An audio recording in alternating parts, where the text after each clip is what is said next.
And to that piece of lieutenant that's always on his podcast, bash us, him.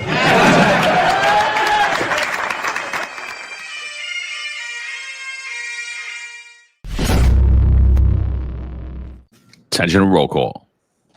That's right. Good morning, everybody. 8:05 live Eastern time. Good morning to the chat, friends, listeners. I see some people, I think it's KB, already asked if I'm having any mic issues. So last time we had an episode, I did have some technical issues with former retired Chief Mike Marino on, but we're all good right now. Things happen. So thanks for being with us. This is a great topic today. Brooklyn's police-free zone. So the question is this. Is a police-free zone something that's of reality, or is this just fantasy? So for me, I think it's complete fantasy. This is an open door for chaos. We've already seen what it looks like with a police-free zone. That was called CHOP or Chaz in Seattle during the height of COVID. The knee-jerk reaction to George Floyd, the George Floyd riots. And there we go. And that's exactly what this is. Just complete chaos and fantasy. John, let's start. Marlon, what's up, brother? Here's your Friday roundtable. What's up, guys? What's up, everybody? So, two things before we get on to the police-free zones that everybody's going nuts about. That's been going on for the last 5 years. So, it was like lighting a fire yesterday, and everybody was like, "Oh, I can't believe this," and I'm like, "Really? You can't believe it? It's shocking. It's only been going on for 5 years. You know, it's only been going on for 5 years, right under your nose, and now all of a sudden everybody's talking about Mondani." But we'll get into that. But I just want to clear up one thing. Last night. There was a shooting in the 4-9 in the Bronx, police-involved shooting. It was a domestic incident, and one of the cops was seriously injured. The news was reporting that he was grazed in the head. That's actually not what happened. He fell backwards, split his head open. He is in stable condition, so that's good news. So shout out to him. So I just wanted to clear that up because I actually passed out super early last night. I woke up to a million calls and texts, and but the last one from Mike Freed was he actually gave me the information, and then I looked it up, and in fact it's true. Cop did fall backwards, split his head, so it actually was not grazed, thankfully, and the perp was in custody. So there's that. Other thing I think we just got to touch on real quick. Obviously, LePetri's named Chief of Patrol, right? NYPD Chief of Patrol. I think that was super abrupt. Very strange that Chief John Shell didn't have a walkout. Very weird how that happened. Obviously, I know a lot of you guys follow us on X, and you see what happened there. He immediately went at me, Sal, Eric, and whatever. We kind of just kept it whatever. I guess he went out the way he went in, hollering and hooting. So he ended that, and then I just think good luck to Chief LePetri, and we're gonna hold you just as accountable as we held him. I mean, it's the same administration, Nothing's really changed in my opinion. I think LePetri's a sharp guy. I think he's a smart guy. But again, like I said, if you don't have the moral integrity and you don't have the backbone and you don't have the spine, I don't care how smart you are. We'll never really know because you're just going to do this for the mayor in New York City. He's going to stick his hand up your rectum and you're going to be a mouthpiece for him. So, let's see what he does. I expect nothing different than what we've been seeing in the last 3 years, 3.5 years. So. Marlon, what's up, brother? Yeah, good morning, guys. Morning, chat. Happy Friday, and I think we're fully in hoodie season up here in New York. So yeah. I don't know much about this incident in the Bronx myself, but let's send our well wishes out to that cop and hope that we don't know the extent of his injuries, but let's hope he can get well soon and get back to. Just life in general, So, my initial thoughts, there's a lot going on, by the way. And I'm not even sure if we're going to get to all the other stuff because this Brooklyn no police zone is just, there's so much there. But I'm going to say that just my initial thoughts are that, I said online that I don't believe in a right and left anymore. And I think this is one of those examples that you're going to see both sides are involved in it or playing ignorant of it. So, let's get started. So first I want to say, despite the the maniac, insane tweets by John Shell. Congratulations to you. I hope you enjoy retirement. Unfortunately, I don't think you will. I don't think that you were ready to leave. I mean, your tears on Sid Rosenberg spoke volumes to me that you were not ready to leave. So, either way, it's unfortunate, but I think no matter how much money he gets and how big his pension is, I think based on his actions, he feels empty. So for that, I feel sorry for him. Although I will say I will miss his tweets. If he wants to tweet as John Shell, just John Shell, I enjoy it. He put hashtag trailer park trash. He told me if I need money for my RV to hit him up. So shout out to you, Johnny Hashtags. But anyway, I think it's pretty funny. So I'll also say congratulations to Michael Petrie, now the chief of department. But in my opinion, I think from my experience on the job, he was extremely intelligent. He knows police work. He knows the job. But under this administration, he's been nothing but a jellyfish. And he's going to be a jellyfish as the chief of the department. Because to me, he's complicit. Throughout this entire administration, he was silent. To me, that's being cowardice. He knows exactly what was happening. So he was silent throughout this whole thing. So nothing's going to change. Some could say, hey, maybe he was just a sleeping dog. He was sitting, he was waiting for his opportunity to become chief of department. No, you were supposed to have a moral compass and speak out, especially as intelligent as he is. That's why I'm extremely disappointed with him. But his appointment to me says, here you go. John likes to say, you know, someone's got a hand up his ass. You're absolutely right. I think he's a jellyfish, which means he's just going to do exactly what he's told.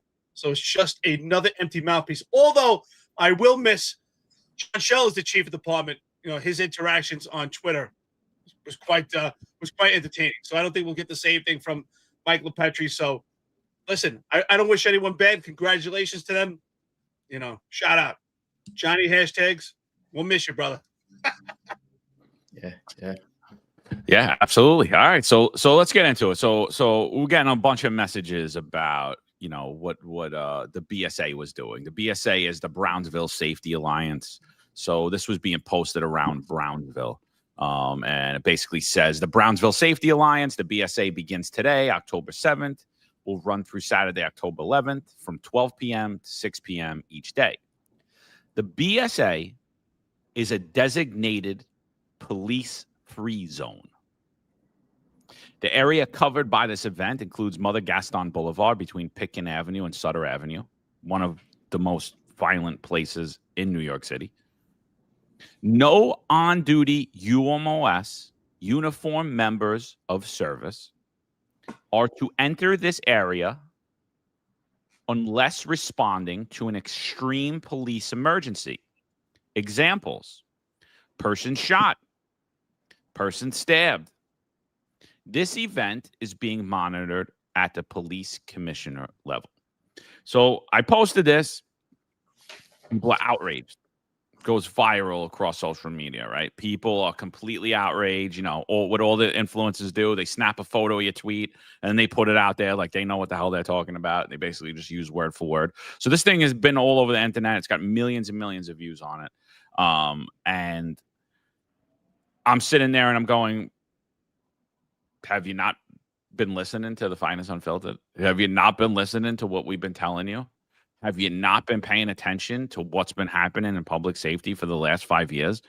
Eric Adams being touted as the public safety mayor, yet this happens quarterly. Quarterly, this happens under Eric Adams' administration, under the Crime is Down administration. To me, I'm sitting there and I'm saying, if it was such a brilliant thing, if it was such a good thing, why is it hidden? Why isn't the police commissioner touting it? Why isn't Eric Adams down in Brownsville touting it? Why isn't the public made aware of this? And I wonder, and the question I ask myself is, how do the residents of that community feel about it? Because ultimately, that's how I'll feel about it. If the residents of that community tell me, I think this is a good thing, I like it, it doesn't bother me, okay.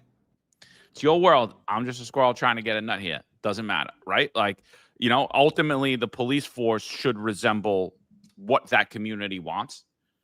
But I to me, honestly, I think what Marlon's alluded to earlier in the segment is exactly what's going on. This is just a furtherance of the defund the police movement. This is a furtherance of the emasculation of police. This is a very long-winded topic. We're going to get into it. So, thank you guys for joining us. Yeah. Now that you're not in the NYPD anymore, John Chell, you have a comment about all of this, because this was happening on the YouTube. And again, this is all part of your legacy. And, before I go on, I just want to ask, which way at this point are you going to be the disinformation agent? Are you going to be the propaganda guy? Are you going to be controlled op? Or are you going to be the limited hangout? Because I'm curious about what your next endeavors are going to be in the media. And I'm curious if you have a comment about all of this, okay? Because I think part of the reason why nobody wants to talk about this in Adams' administration is because you look at Brownsville right now, you look at the 7-3 and they're up in almost every major crime, everything. Yeah. I mean, good on them. Murder is down at least, but the city loves touting that. And what they won't mention is the fact that guys are so well trained in initial medicine and in initial trauma, treating the initial wounds that these perps are living long and they're surviving their gunshot wounds. So it's not anything per se that most certainly that this is doing to help the cause. But yeah, this is it's kind of shameful that this is going on after we saw what happened in Seattle when you just give a region, you let it run by itself and without any sort of police oversight over there. And don't think for a second that this isn't part of the overall re-engineering of police that clearly began after George Floyd. And with what we've talked about on this show before with Tanya Meisenholder and removing masculinity from the job, it's a complete re-engineering of police. And as many of us feared, this is going towards the civilianization of police. Okay. But I think there's more to it. And as we go around, I'll get into that as well. So I'm glad that we're starting to make the comparison between the Chaz Chop Zone in Seattle in comparison to this police-free zone. And I also see some people making some great comments, some of our friends and listeners, about The Wire, the show The Wire, where you had Amsterdam, right? The Baltimore police-free zone. And I think that scenario in the TV show is a little bit different, right? Because that was more of a location where people had the opportunity to do their drugs, but the surrounding area was still policed. There was only a small section where they were really just doing their drugs. But when we look at the Chaz and the Chop Zone, what did we learn from that? We learned from the Chaz and Chop Zone in Seattle is that if you remove law enforcement, you can't change human nature. Human nature is still the element. And what does that mean? That means that if there's no law enforcement, someone or something or some entity will take command. And it will be by force. And that's what the problem is here. And that's human nature. So right now we have the Brooklyn Safety Alliance, but ultimately it could be the gangs. It could be a group of armed individuals that end up taking command there. And the reality is there has to be some level of force. Either it's presence or actual hands-on force or verbal command, but someone or some entity has to take command of a specific area in order to maintain order, because you can't change human nature. So if you remove law enforcement, this fantasy that it's going to be all hunky-dory, we're all going to live in this beautiful world, is complete fantasy. Just doesn't meet logic and common sense. And common sense says that human nature is someone, something, or some entity will take command and control. And it could be the wrong hands. It could be in the hands of the gangs. And what I feel most sorry about, and John, you made a great point, Marlon talking about this, is who really suffers from this. is the people in that community. I highly doubt. Now, I worked the majority of my career in underprivileged, low economic, high crime areas of New York City.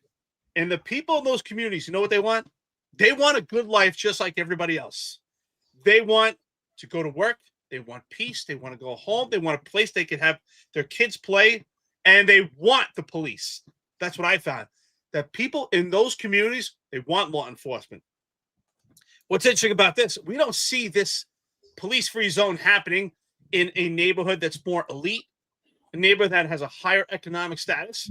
Hell no, because the people in those neighborhoods, they're not going to say, I don't want law enforcement. No, I pay property taxes. I want law enforcement there to make sure that no one burglarizes my home, that I'm safe, my family's safe. So this here, to me, is just complete fantasy. You cannot change human nature. And if you remove law enforcement, all you do is create chaos. Yeah, I mean, so just a point of where this is. I think Marlon alluded to it. We just had it up on the screen. I'll bring it back. If you look, this is the 73rd precinct. So major crime is up 22.72% year to date. On a 2-year average, it's up over 23%. On a 15-year average, it's up over 1%. And for a 32-year, which I don't like looking at because it's so far back, it's a 66% decline. I think, honestly, these CompStat sheets should be up to date. If this was a transparent police department, they wouldn't be giving you week to date. They wouldn't be giving you year to date. They'd be giving you a tool that you could look at year over year over year. And they're not doing that. So, and if you look on the week to date, crime in that area is up 44%. So, and like Marlon alluded to, every major crime, with the exception of murder, is up. Okay, so that's one. Two, the area specifically that they're located in, on Mother Gaston Boulevard, between the intersection of, I forget what it was off the top of my head, but that area specifically, that area is a mobile field force. So meaning throughout the week, cops are deployed there. Cops are deployed there to stand out there because to deter violent crime. So they're there getting posted there. New York City residents are paying overtime there to have cops on those blocks specifically. So the idea behind it is like, oh, it's a police-free zone.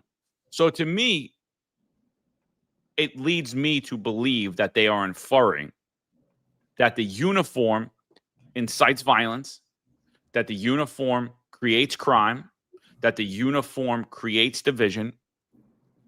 And I sit there and I say, do we need community organizations to interact with the New York City Police Department? Absolutely.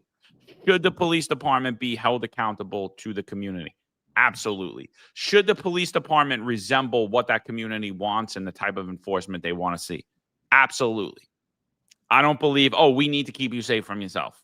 No, I'm not there. I don't need some idiot driving down the block, chasing my kid on the street who's riding their bike on the sidewalk. Sorry, I don't. And I know that in high crime neighborhoods, particularly, they just happen to be at this point in time in New York City history, they happen to be black and brown neighborhoods, right? So I understand that you don't want an over-policing military zone. You want to live in a friendly community where the cops aren't controlling your every movement. Totally understand. You don't want to sit on your stoop and have the cops bother you. Totally get it. So why can't we just speak to the commanding officer like, hey, we just really don't want to see a high uniform presence here that day. We don't want any uniform member of service allowed in here. What's behind that? And what behind that to me is nefarious. Behind that to me is saying that it's the cops that create high crime rates. It's the enforcement that creates high crime rates. And I think it's anything but that. Because if the experiment was real, if the experiment was effective, we wouldn't be talking about doing this from 11 a.m. to 6 p.m. at night while cops are surrounded and posted on the outer blocks. What we'd be saying is that let's do this the entire day for 24 hours a day, and cops don't respond to anything. Cops just don't respond to anything. If these violence interrupters work so well, and we're going to get into Build the Block, and we're going to get into the BSA a lot, and we're going to go deep into an article that really explains a lot more than what's going on, what more than the public knows, what more than the news is reporting. And again, what Marlon alluded to earlier was 100% correct. This isn't just the left doing this. This isn't the progressive left. You don't think Fox News knows about this? You don't think Newsmax knows about this? If the outrage that happened online tells me that this should have been national attention, it tells me that my phone should have been ringing off the hook. Hey, could you come on to talk about this? Do you know why that's not happening? Because they don't want anyone to know what's happening in blue cities. And then, hey, guess what? Guess what happens after crime is so bad in your neighborhood? Oh, wow. We're just going to send the military into your neighborhood. Save you. Absolute joke what's happening. And I think everybody's complicit on it. No more complicit than those who are currently leading the NYPD.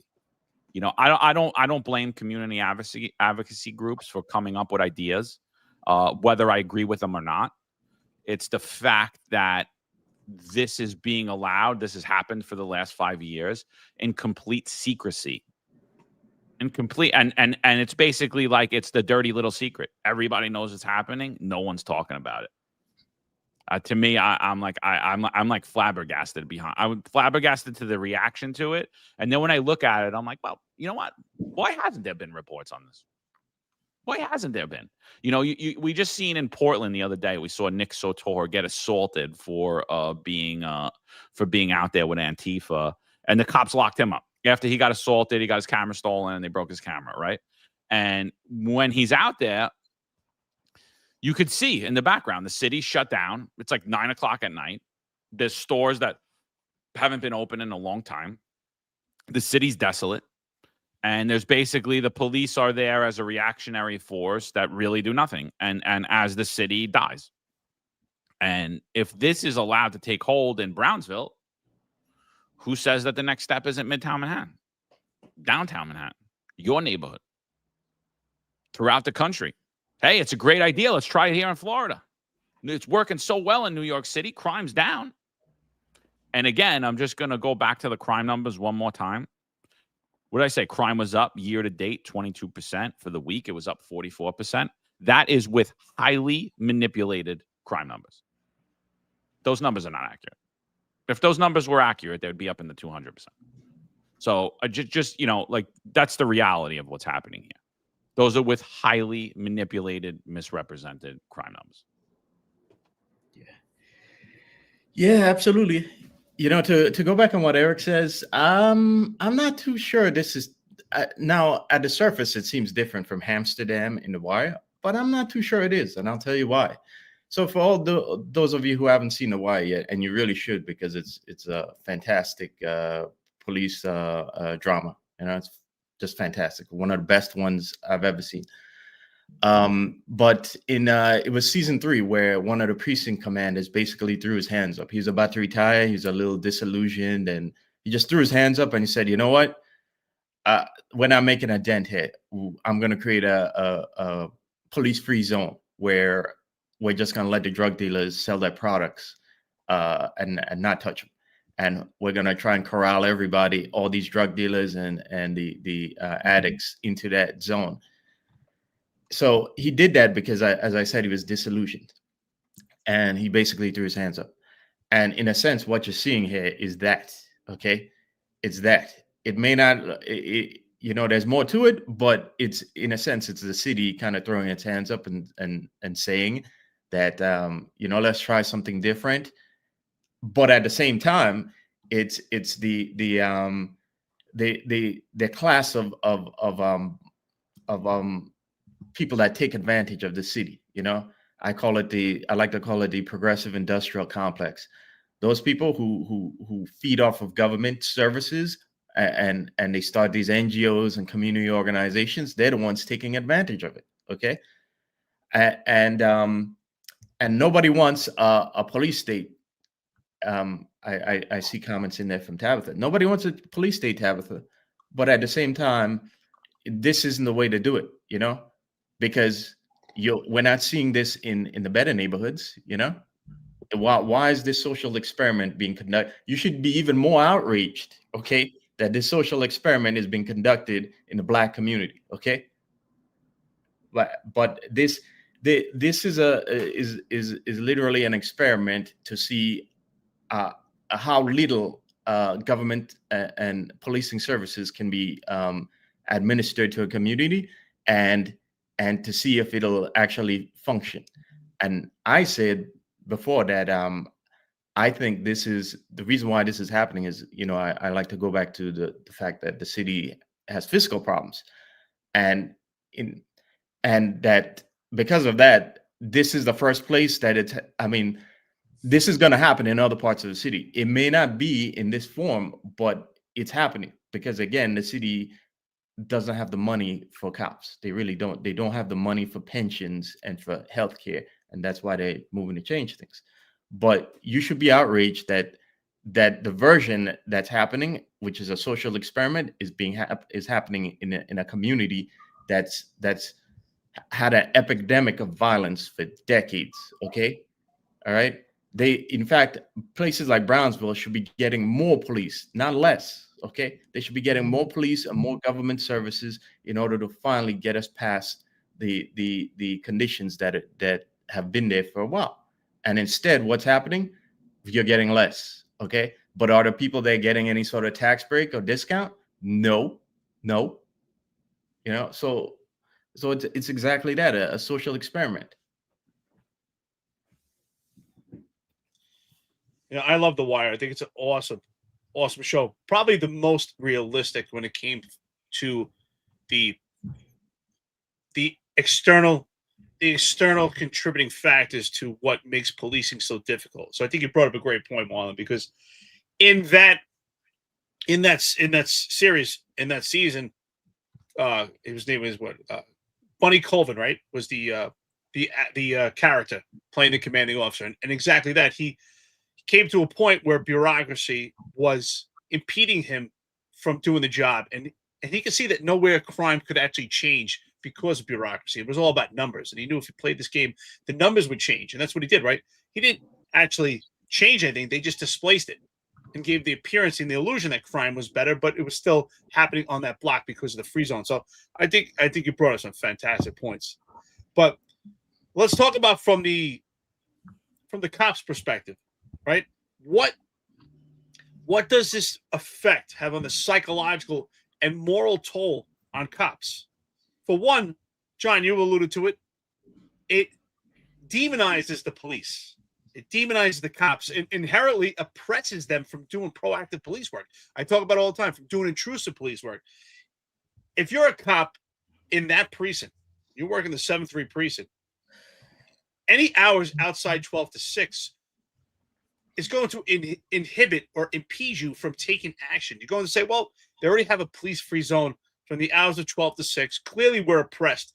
We're not wanted here. That you're not going to take part, most likely, in intrusive police work, unless you're just not following what's happening. You're not seeing what's happening below the surface. But I think it does hinder the cops from doing intrusive police work by engaging the community, because the community, at least from the messaging, is that the cops are not wanted here. You're not desirable. We have another plan. You're not part of that plan. And so what does this further do between the relationship between cops and community? It erodes the trust and the relationship between community and cops. We've heard the past years, since former Mayor Bill de Blasio into Eric Adams and continuing on, is the relationship with cops and community, about community policing. We always see this push, and this just further erodes that potential to have a relationship with community and cops. And I think that's why I say I think this is just complete fantasy. This idea that law enforcement will be removed and be replaced by another entity by having a free zone will be replaced by another entity. It could be the gangs. It could be a neighborhood community alliance. And what does that do? We've now replaced trained police officers who are trained to take command, trained to maintain order, trained to investigate, trained to have those observation skills. We've now replaced it with either a community alliance, or it's going to be gangs and it could be the gangs that informally actually take command of that specific area, who are not trained, who don't have a hierarchy. There's not a rank structure. There's not a mission or a goal other than take care of me, take care of my crew.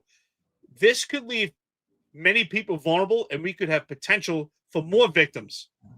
And not only that, that can leave potential victims to be silent because during specific hours, the police are not there. And this could grow even further. Now it's 12 to 6. There could be disillusion that, hey, this actually works. Let's expand the hours. It just doesn't make common sense. At this point, New York City, I think I've been having this conversation with many people outside New York, in my travels, and they always tell me, like, what's going on in that city? Why is it always like that? And I said, you know what? I just think at this point, New York City, whether it's politicians, the media, the public, just thrive and enjoy chaos because none of this seems to make sense or just have common sense. It defies logic. We're taking the people that are trained to do the job, that are paid by the city, and removing them. And exactly what you said, fellas, it creates the illusion that it's the police, that when the police respond, or the presence of the police is what creates a heightened awareness of crime, that the police itself are bringing a crime factor to that community, which is completely further from the truth. It's just complete insanity. It just doesn't meet logic. And to what was saying earlier, Marlon, when you brought up the crime stats, I'm a firm believer. I've said this numerous times. Homicide is terrible. Every loss of a life is terrible. But I don't believe that the homicides are a good indicator of what's going on in crime in the city. The good indicator is the crimes that are happening by strangers. And those are the assaults and robberies. When people are being robbed by strangers and people are being attacked and assaulted by strangers, or those that are emotionally disturbed or addicted by substances, that paints a better picture of what's going on with that society, with that particular area. That's a good crime indicator because homicide, while it's sad and tragic, most homicides are committed by people that are known to each other. But now when we talk about robberies and assaults, these are by strangers, people being attacked by people that are not known to each other. That to me is an indicator exactly of what's going on in the city. And could this spread to other areas? Absolutely. I'm a firm believer that the last place it would happen is high economic areas. But could it get to that point? Yes. So Marlon, fantastic point. What's happening on the left is defund the police. And what we see on the right is no opposition to this because exactly that. If the police get removed, it allows for the federalization of police and also a push for the National Guard or another military entity to take over. And that is not American society. We're giving up our civil liberties for what we believe is protection. That's China. That is another communist country. That's not America. This doesn't defy logic. It defies American lifestyle. The bedrock and foundation that this country was built on, this is just in complete opposition. And this is not what the Constitution was meant to be. We are getting to a scary time that we're actually moving away from that. And hopefully it could be saved. So I just wanted to give an update real quick. Mikey G's been asking about my friend's daughter. She's home unharmed. Thank you all for sharing that information out. I appreciate all you guys that did that. I should have probably said that earlier in the week. Totally slipped my mind. It just fell off. But I think when we look at the police free zone, I think the reason you don't hear about it from the mayor's office and you don't hear about it from the police department, the police commissioner, and there's not much attention on it is because it really is an adaptation of the wire. For those hours, there's no crime being taken unless it's a serious emergency. Someone shot. They didn't even say a gun going off. It said someone shot. Different. Right? Because gun going off, we know how the NYPD classifies that as reckless endangerment. So during that period, I mean, it benefits the 7-3 precinct, right? Because in your most violent area where you pay people to stand on overtime during the week, and you have them out there constantly during the week, for a few hours, the community gets relief I guess what the BSA would call it. I don't know. The BSA had reached out to me after I put the post out, and they did invite me down. I'm not going to be able to make it this week, but I will go there. I should be in a few short weeks, and I will definitely meet with them and get a better grasp of why they believe this is a good thing. So everything we're saying right now is what we believe they believe, and I'm just saying what I believe from how I'm looking at it. And we're just giving our opinions on what we believe from how we look at it. So I think it's important to really take a look at that. If in fact the community wants less police, then why do we have mobile field force zones out there? Right? Like why don't we just rely on these community services? Why are those mobile field forces out there? Because the communities experience very high crime. And at this point, I think it's fair to say, and I think that we should actually do it, is pay a visit to the neighborhood and say what the neighbors think. What do the residents think about it? Because ultimately, I think that's what's important. I'm not really concerned how the cops feel about it at all, because your job is to serve the community. You're a public servant. If the community doesn't want you there, okay, it is what it is. Okay, no problem.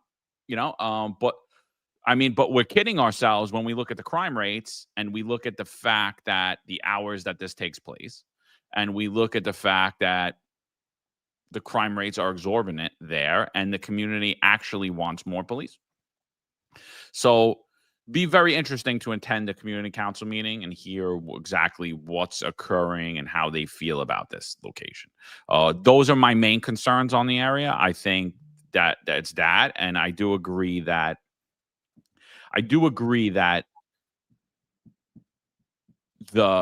I'm sorry, I just lost my train of thought. I believe that crap. All right, go, Marlon. I'm sorry. I forget what the hell I was going to say. It was about keeping the crime rate down, but don't worry about it. Just go.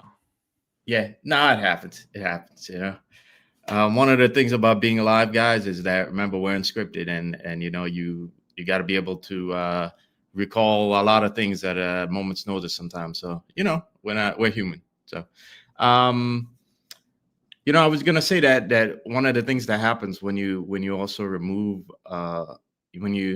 what's happening here, and why I believe the right is also complicit in this, is because I'm looking over at the documents from the comptroller's office, and they're asking for an expansion of this program. And part of the expansion means you need more contracts with big tech. They want real-time data, management, real-time data access, and that brings in big data.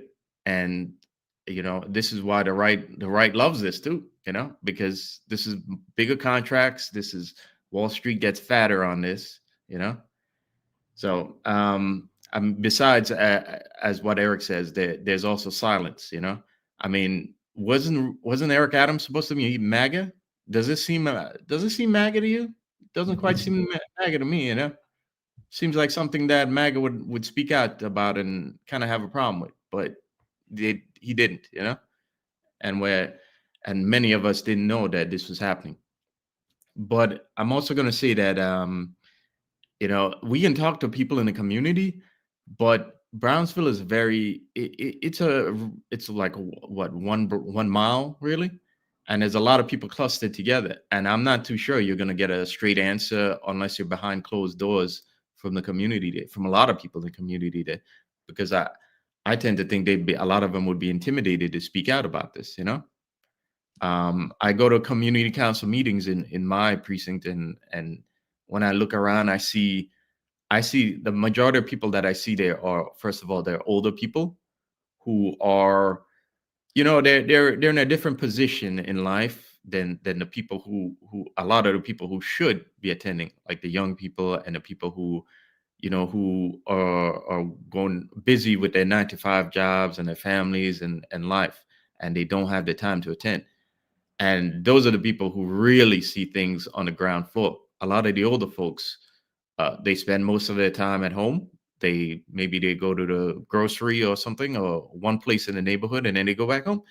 They're not really, moving about, and so I think the people that go to community council may not necessarily have a good overall picture of the things going on, and the like a global, so to speak, outlook of things. But I also think that just looking at the comments, I think I said before that I worry about the balkanization of the country and people like Trump not caring about like New York City. And when I see some comments like we don't need more cops in this, I think to myself, well, these are people who aren't going to vote for Trump. They don't want cops. They're kind of satisfied with kind of lowered expectations, and lowered standards. So why should I care? Let me go and put my attention to the red states and the people that want certain things, and they're going to vote for me. And since people in these blue areas have come to accept life like that, they've come to accept these low standards, then it is what it is. And when I see those comments, I keep thinking to myself, man, we're really headed there now. But yeah. So, John, I understand what you're saying, that, well, you don't really care what the cops think. They have to police it anyway. And I understand that. Right? I'm not really concerned about, well, how do they necessarily feel about doing their job. But this does take a psychological toll on their ability to do intrusive police work, because the messaging is, well, the police are ineffective. We don't need you. You don't need to be there. So in those hours outside that window of that police-free zone, why would you do intrusive police work? Because they're telling you for a quarter of the day, we don't need you. We only need you for these particular hours. So to me, it's completely oppressive. What this also, the messaging is, all the years in the 90s and early 2000s that the police department, along with legislation that was supportive of police behind former Mayor Rudy Giuliani, that the support that the police department had and the ability they had to turn the city around didn't matter, and actually was just a complete illusion, and that the police are not effective. The police are not a necessary tool to keep a neighborhood safe. To me, that's the messaging, saying, well, you're expendable. Police really don't deter crime. You're just reactionary. John, I think you said it earlier, right? Reactionary. That's exactly what they're saying. We only need you is if the shit hits the fan. We don't need you there as a presence. We don't need you there to deter crime.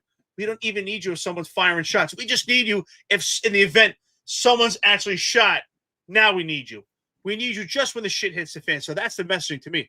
The messaging is, the cops really don't deter crime. Your presence doesn't. If anything, your presence actually causes more crime and creates more chaos and more hostility.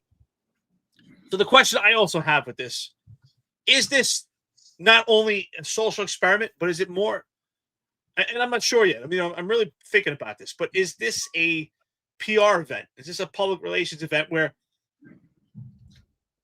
they're given the illusion of a free zone? Or is the NYPD strategically staging cops close by to give the illusion that if something does happen, the cops will respond immediately? Because, are they kind of hovering over that area on the outskirts? So, how far are they going with this? And the reason why I say that is because, to me, with this experiment, if this goes bad, well, the politicians, community, the police department would say, well, this is just a pilot, just a controlled event. And, we have it in this narrow, specific hours in a specific area that we can monitor. And if it goes bad, we could just retract back from it. We did have our police, close by, in close proximity. So I have a lot of questions with this. If that part is being implemented, are the cops close by to give the illusion that if something does happen, they'll respond, expeditiously, or, super quick, right? To give the illusion, look at the response of the police in comparison to what we see as a whole, that the response times in New York City are bad.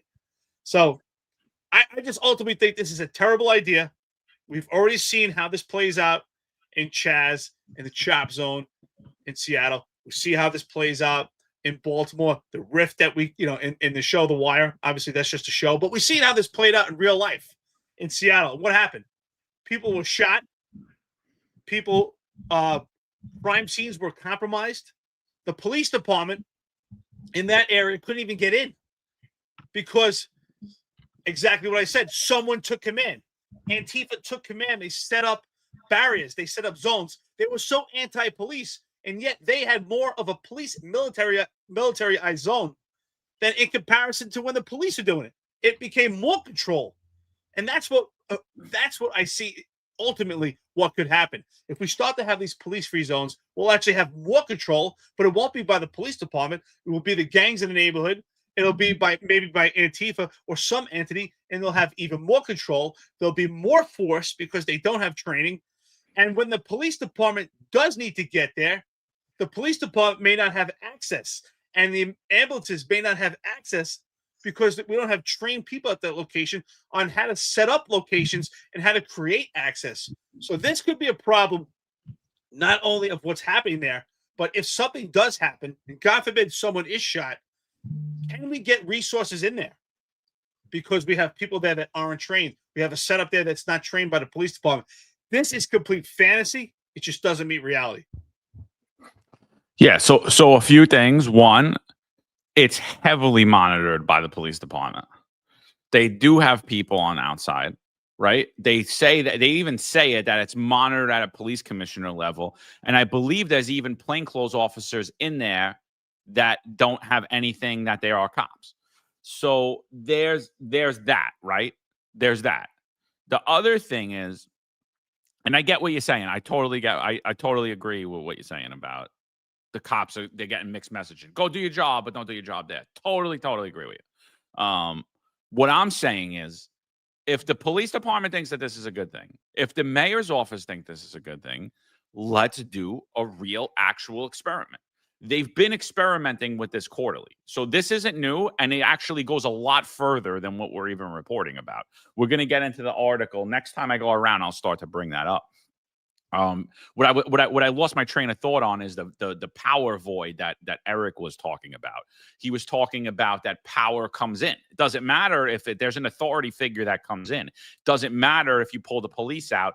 There's an authority figure that steps in, and what that is the violence intervention program. The violence interventors, and we don't know what's happening during that time because, again, incidents aren't being reported. So, as Marlon alluded to earlier, this program started off with about an $8 million budget, and it's up to $100 million at this point. And quarterly, what happens is not only does this happen, but actual violence interrupters are getting 911 calls routed to them. Right? So no criminal reports being taken, and they're handling it. And we'll get into that, and we'll talk about how highly flawed that is. But I'm sitting there and I'm saying, well, if this works, if there's less crime as a result of it, and just so we know that Brad Lander's office has done an investigation supposedly into violence intervention program, and wherever it was instituted, shootings have been proven to go down, according to Comptroller Brad Lander. Now, I didn't go too in depth into that study. I will definitely take a look at that. But he's saying that it's down. So if that's the case, if police are in fact the problem, square it off. Route all the 911 calls to the violence intervention program, because that's ultimately where they're trying to go with this. Right? That's ultimately where they're trying to go with this. What they're trying to do is not only defund the police, but abolish the police, reimagine the police, have civilianized police force. That's where we're going with this. So wall it off. Say, all right, cops, you don't respond here. Police free zone. Give them a week, and let's see what happens. And everybody knows what's going to happen. And put the purge sirens on. Woo! Let everybody know. Hey, listen, we're not going to police this. Are you happy with this? This is what your mayor believes is okay. This is what your police commissioner believes is okay. This is what your tax dollars are funding. If you don't want to live in that area, we suggest you leave. And Marlon's 100% right. If I live in that community and I'm a black person, I'm going to be like, oh, this is Tuskegee Experiment 2.0. This is what this is. You just decided in my neighborhood that I'm not going to have access to police services that I pay for. So, and ultimately, we all know how that'll happen. We all know what will happen. Everybody knows. The police commissioner knows. The mayor knows. Trump knows. The right knows. The left knows. Everybody knows what's going to happen. You're going to need a lot of ambulances and a lot of sanitation to come in and clean up a lot of stuff because it's not going to end good. That's basically what I'm getting at. Is I'm saying that why are we playing this pretend game like, oh yeah, this is good, everything's all right, yeah, you guys don't come in there, but monitor it, make sure nothing happens, make sure there's no shootings. Why is it monitored? If police aren't allowed, why is it monitored at a police commissioner level? Why is it anywhere? And then the other thing I think is like it's like, what do we know what's really happening during those times?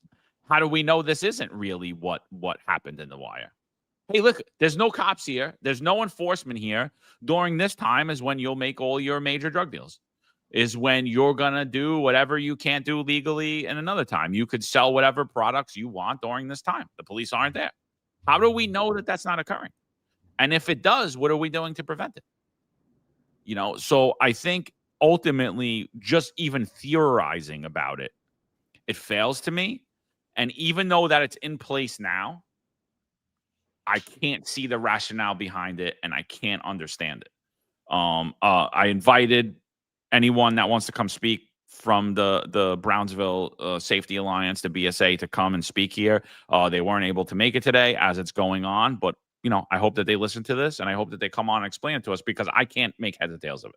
I can't. I think that this is just a part of the not-for-profit industrial complex, and it's really something that doesn't make sense to me.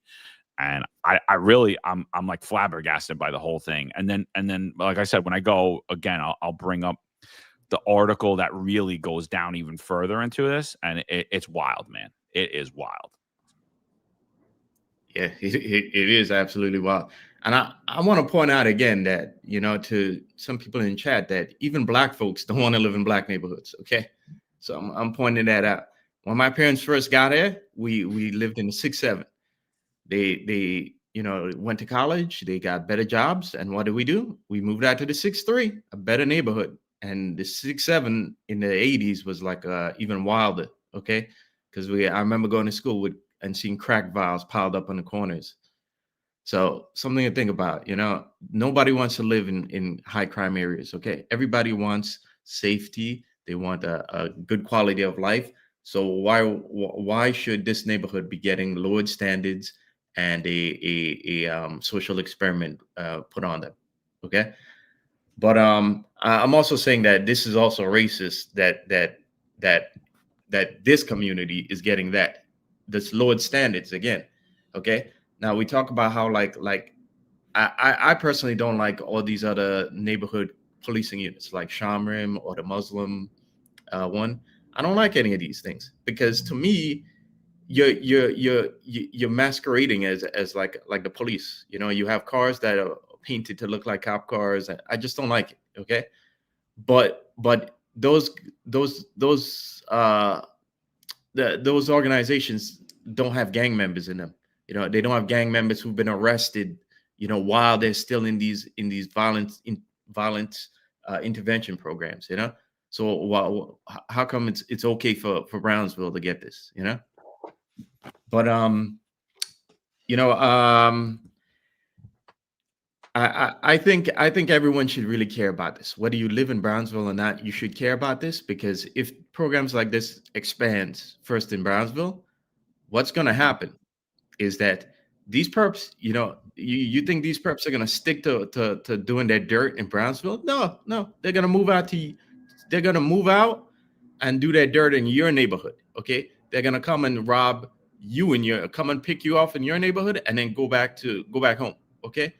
This is a problem that needs to be addressed for, everyone needs to look at it and not think of it like simply a Brownsville problem. We have to look at it like an overall problem with the city that needs to be corrected, and we need solutions that don't take away policing, but make a better, sharper police department that responds to the community's concerns. Okay, not the answer is not less policing. This is completely absurd, and it's it's a shame that this is happening in 2025. Unfortunately, you're spot on. It has nothing to do with race, but it's reality, right? An economically sound black family, for the most part, and from my experience, doesn't want to live in a high crime area. And unfortunately, in New York City, there are areas throughout the country that are kind of high crime that are predominantly white. But the general makeup of New York City, high crime areas in New York City are predominantly black neighborhoods. Some Hispanic, but predominantly black neighborhoods. And economically sound black families don't look for those neighborhoods. They want to live in neighborhoods that are safe, that have a good culture and community, that want the police, that want to live in harmony. And unfortunately, those are white neighborhoods. So it has nothing to do with race. It's just reality. And I think this is another insult when it comes to politicians, legislation, the media. I think it's just a further insult to the black community. Like every time there's some type of experiment, it's on a black community. If we're putting shelters, if we're putting drug locations, rehab locations where people are taking what's that drug again? When people are trying to get off heroin. Anyway, slipped my mind. I know exactly what it is. You know what I'm talking about. They always put it in these. What's that? You talking about methadone? Methadone, yes, exactly, methadone. I should know that, but slipped my mind. We have, first of all, there's a huge problem in this country. Thank you, Chad, for helping out. I lost my train of thought. Also, getting brain fog here. I need TRT.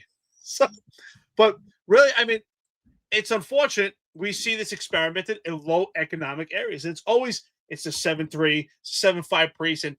It's the 4-4 in the Bronx, the 4-0 and the 4-2, where we see this influx of rehab locations and drug locations and just places that decimate neighborhoods. And if I lived in these communities, I would be insulted. Like, you just shit. It's funny. We've been accused of being racist, but if anything, I think it's the cops, former cops, that support black neighborhoods more than anybody else. We patrol these neighborhoods. We advocate for these neighborhoods. And it's the politicians and legislators that shit on these neighborhoods. They're asking them to vote for fantasy. This is not even common sense. That's why I said this is not fantasy, reality. This is a fantasy. We're going to have 12-6. No cops will be there. Really? That's why I said I guarantee you the cops are going to be hovering around. Yes, there are some plainclothes there, but they're going to be hovering over with a close eye. It's almost as if like with our kids. You know what? We're not going to take our eyes off them. When you start to feel more comfortable, we'll let them play a little bit. They can play in an area, but we're close by and we're hovering over because we don't trust. We know that things could go bad at any point. And that's what's happening here. If you really didn't need the police, then don't have the police at all. Why do the police have to respond to anything?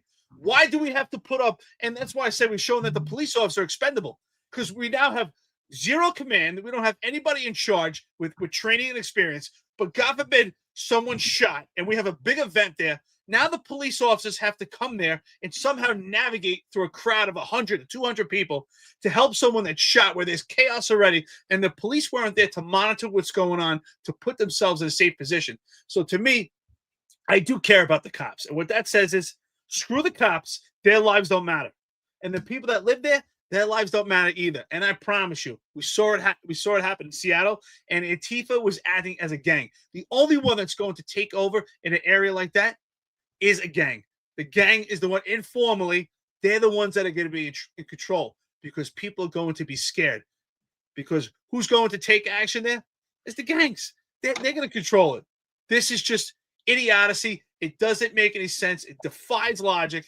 It's a shame. But again, shitting on black people. That's what these politicians do in these legislatures. They shit on black people. If anyone doesn't care about black people, it's them. It's a shame. But cops care about everyone. But the leadership, failure on them.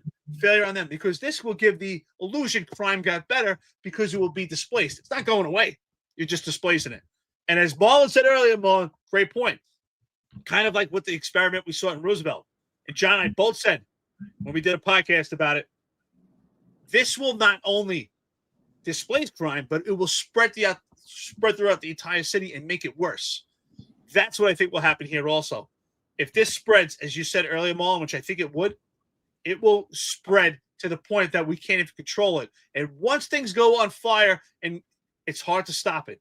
And that's what we're getting to. This is a disaster waiting to happen. Friends and listeners, they're putting some great comments here. We all know this is a disaster waiting to happen. Yeah, man. So let's get into this article.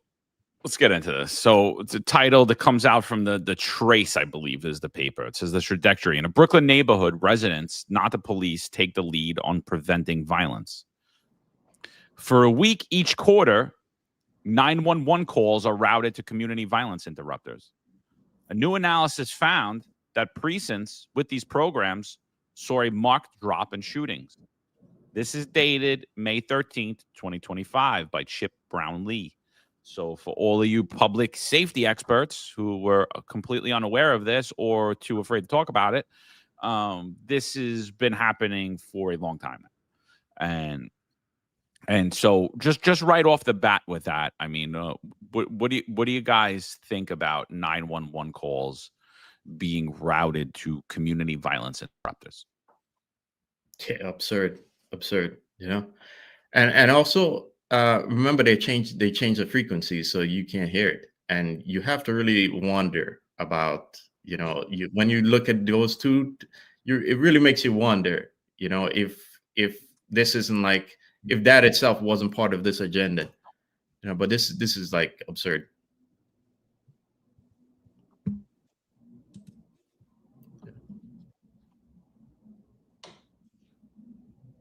What do you think, Eric? What do you think about?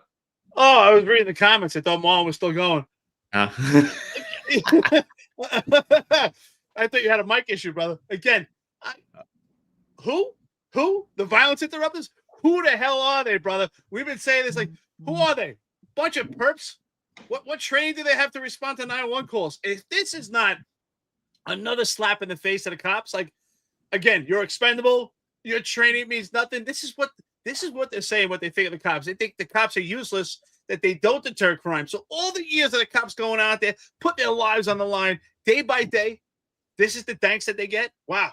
You don't mean nothing. We'll take a couple of these perps, former perps, and they're going to respond to 911 calls. Who? What do these guys do again? What do they do? What do they get paid for? How much are they going to get paid? What kind of training are they going to get? What are they going to respond with? They're going to wear uniforms? This is ridiculous. But you know what? If we're going to go down this rabbit hole, we need days to talk about this. This is insane. Again, New York City loves chaos because none of this makes sense. It just doesn't. If you told a little kid right now, like, hey, listen, in your school, like, we're not going to have any teachers. You're going to go to school. There's going to be no teachers. But you guys just find a couple of kids to take charge. You guys will run the school. That's what we're saying here. This is insane. Well, again, and the reason, like, and just to back up, like, the reason that I'm saying, like, I don't care about the cops, like, how they feel about it, it's because, like, it's really not the point of the cops. The point is like, you pay taxes for services in the city, and this is the service that you're getting, something you didn't agree to, and think about that, right? We have this block shut down. It's a police-free zone, and like Eric said, traffic isn't being managed. The way they set up tables isn't being managed. So you don't know that if, God forbid, you have a heart attack, an emergency vehicle could get through, get to you, get your life, and like, and then when the cops do have to respond there, it's a melee. It's a problem. We were always trained, like, don't let the crowds form. You see a couple of guys hanging out in a corner, break them up, right? They're drinking on the corner. You don't have to write them summonses. You don't have to arrest them. Break them up. Why? Because when you come back in an hour, there's going to be 30 people hanging on the corner. Now you got a big problem, right? As opposed to just 4 people hanging out in the corner and drinking. So you're basically making the area more violent for the community. You're diminish the service in the community, and you are having untrained people who are shrouded in secrecy. Like, the whole program, like, how are these people paid? What are they paid for? What are their work hours? What are their benefits? How are they picked? What do they report? What are their metrics? how do we track and analyze the jobs that they've handled and what has happened with them? And I think what you're going to see is that, like, there is none of that. It's all shrouded in complete secrecy. So listen to this article, man. It is sick. So Brooklyn, Deshaun Almond, better known as Bigger, chatted with New York City Controller and mayoral candidate Brad Landa in a makeshift sidewalk barbershop offering cuts for free. Two men got beards and their beards lined up. A young boy was just starting on all around. His hair is falling to the pavement with a grin on his face. Your haircut is looking good, young man, Lander told him. Bigger got a call. It was a fight between two men at a laundromat down the block. Bigger and his team of violence interrupters in Brownsville. So now what you need to understand here is Bigger is paid by the city of New York. And he has a team. And your local police precincts are improperly staffed. Because why? Like we just said, $100 million is being put towards this program. You know what that's a result of? Yes, you got it. Defund the police. Here we go. And honestly, this is a precursor for what Mondani wants, is his Department of Community Safety. Is ultimately what it is, where he's vowed, I believe it's $400 million for that department. So Violence Out jumped into action, hustling from the end of the block and across the street. When they arrived, a tense crowd had formed, accusations flying, unsubstantiated rumors of a stabbing echoing off storefronts. One of the men involved, who bolted moments earlier, came stumbling back towards the laundromat. The afternoon sunlight illuminating, swollen, and a bloody face from what turned out to be a fistfight. Bigger and the interrupteds, wary that the man might go back in swinging, stepped between him and the potential for more violence. Within moments, shouts began to soften into tense but real conversation. Bigger warned the man of potential repercussions. You just told all these people out here you know where he lives, he said. What do you think could happen? The man turned around and left. No stretcher, no flashing lights, no trip to the precinct. What could have been an ugly moment turned into something smaller. And for that handful of tense minutes, public safety in the heart of Brownsville was in the hands of its own residents. And for the founders of the Brownsville Safety Alliance, that is exactly the point. We'll go further into this article, but right based on that alone, guy gets assaulted. He's yelling back at the person that assaulted him. The violence interrupters just tell him to walk away. What do you see as problems with that? Yeah. Well. I mean, what if weapons are involved here? I don't understand this. What's the response times on this? You know, I mean, these guys are gonna, if they get how do they determine which jobs go to the violence interrupter? Which level of, I mean, we got an assault in progress. There's weapons involved. So we call the cops instead of the violence interrupter. I don't understand how this works exactly. And what if they get there and the guy pulls out a gun? You know, what do they have? What are they gonna do? Do they, you know? I just don't understand how this works at all, and I don't understand like what sort of metrics we have to measure the quality of service that they're giving. You know, what's their response times? What do they take a report? Do they take it? They're not taking any names. So what's to prevent retaliation at, some other location, what's to prevent this from escalating into like a simple beef between two people into like a gang beef, there's like the same accountability that these same progressives and their progressives behind us. Okay. The same accountability that they scream at the police all the time. Okay.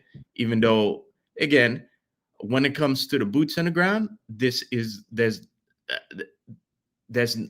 so much oversight on cops on the ground. We talk about in particular the problems with the top, how there's lack of oversight at the top, and that there's lack of accountability at the top. But at the boots on the grounds level, cops have so much oversight. But yet progressives always complain about the cops, they can do whatever they want. No, they can't.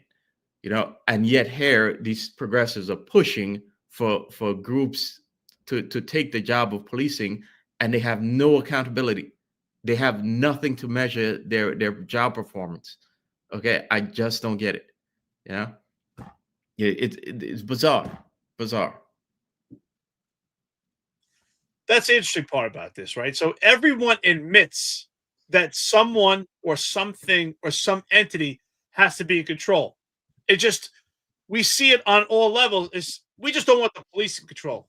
The police have been so demonized, but police have become the enemy somehow. And I remember asking myself that at some point, I sit in my office, 8 sets of charges from the CCRB in 6 weeks. And I sat there, I said, whew, like, when did we become the bad guy?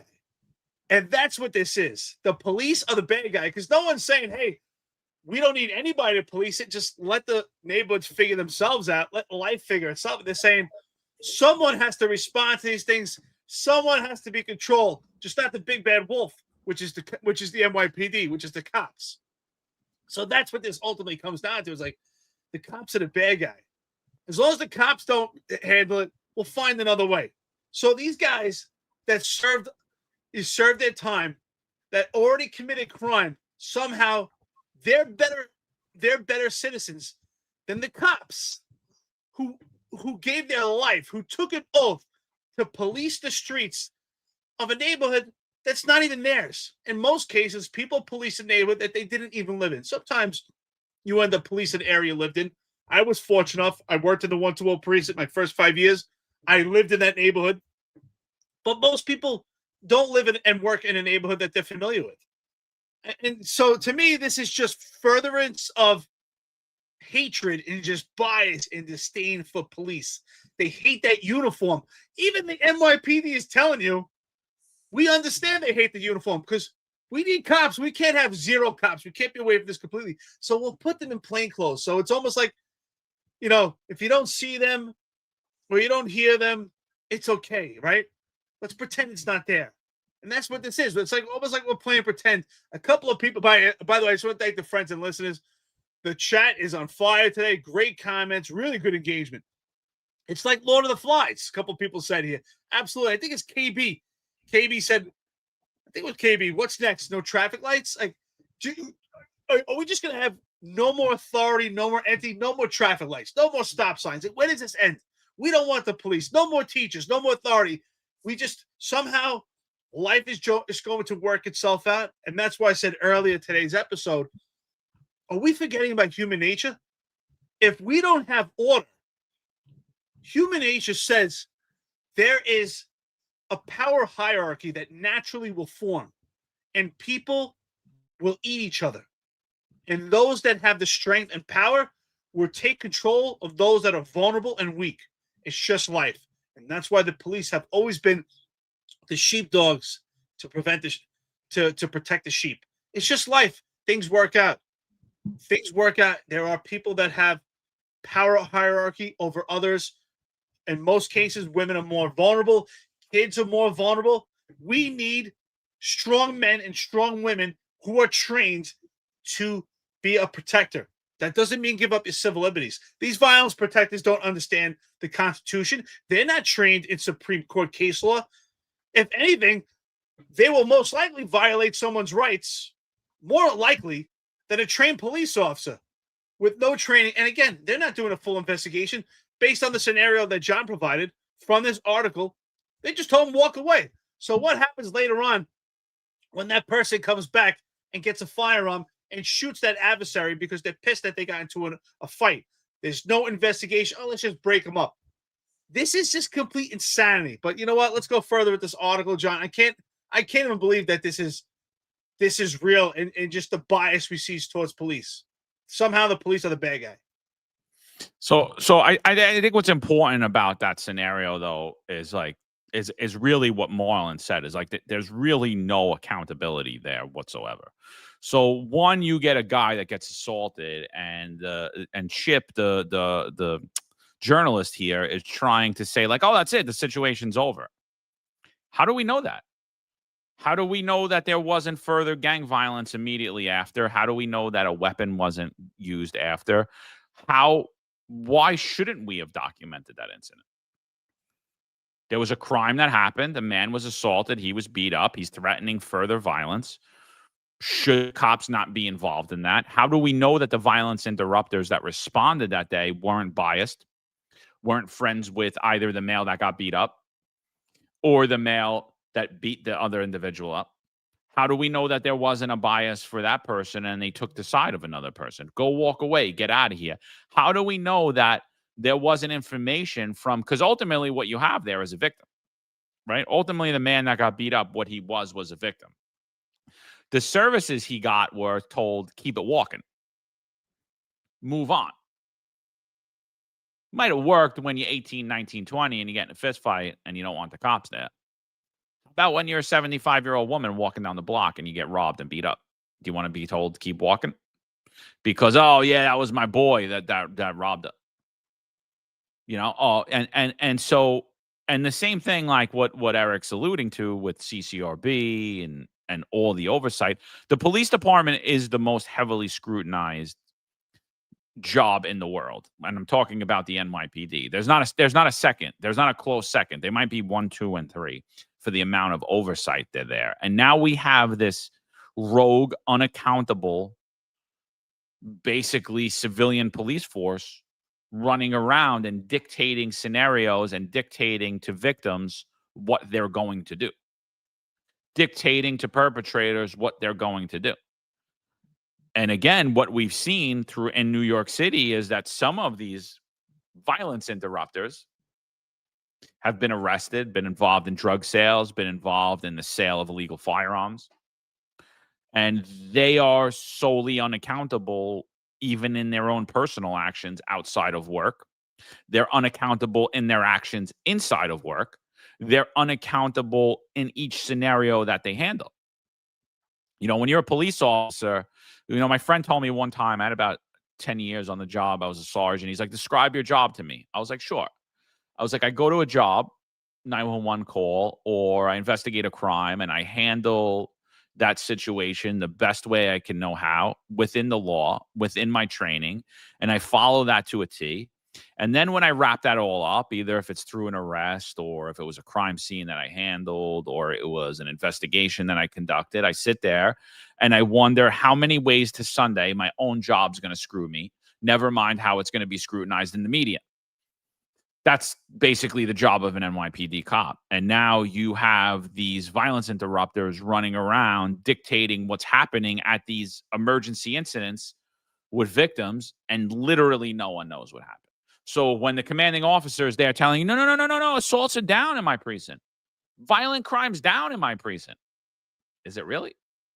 Or do you really just mean what Jessica Tisch means, is that reported violent crimes down?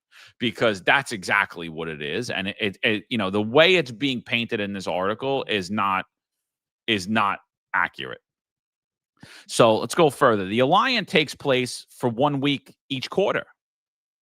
For those BSA days on 2 blocks of the neighborhood, so only 2 blocks, violence prevent. And I wonder how many people are in part of Bigga and his team. And Bigga, if you're listening, you're invited to come on here, and so is your team. So reach out, www.thefinestunfiltered.com. For those BSA days on 2 blocks of the neighborhood, violence prevention groups like Brownsville In and Out and Violence Out take the lead on public safety instead of the police by stepping in to calm conflicts and route emergencies to services instead of cuffs. They work to prevent violence without force or incarceration. And again, since there are no metrics here and there's no tracking measures, we don't know actually how effective it's been at even handling it right at that moment in time, and if any violence has arose later on. These calls could lead to more violence in the street and arrest, Bigga told me. Somebody going through the system, but we can't talk to them because the community knows us and we know the community. We know our people. We can talk to them or see what they need and lead them to the right people. This approach, relying on credible community members and local organizations to proactively prevent and respond to violence, is the essence of community-based violence intervention. The most recent iteration of the alliance took place on April 29th to May 3rd. During that time, 911 calls and 311 calls were routed from law enforcement to Bigga and his group of violence interrupters. It only lasts for a limited time, but it draws on Brownsville in, violence outs, year-round work as one of more than 24 community-led groups that make up New York City's crisis management system. The crisis management system, which began in 2012, is New York's effort to coordinate and fund and institutionalize violence intervention as a mainstay of the public safety ecosystem. In a way, the Brownsville Safety Alliance represents a vision of a future with a more community-led public safety, what a fully funded, supported, and empowered violence-interrupted system could be. These guys are able to reach people in the streets that most people are not able to reach. Bill L. Jacks, a barber from Brownsville who was offering the free cuts during the Alliance Week in April, said, they have some reputable guys on their team who are able to say, I don't think you should do that. There's no need for you guys to have guns or to have a shootout or have a fight. So before I go any further, what do you guys think about what's being stated here?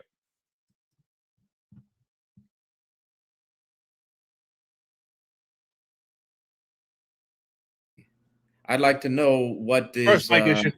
reputable. What does reputable mean exactly?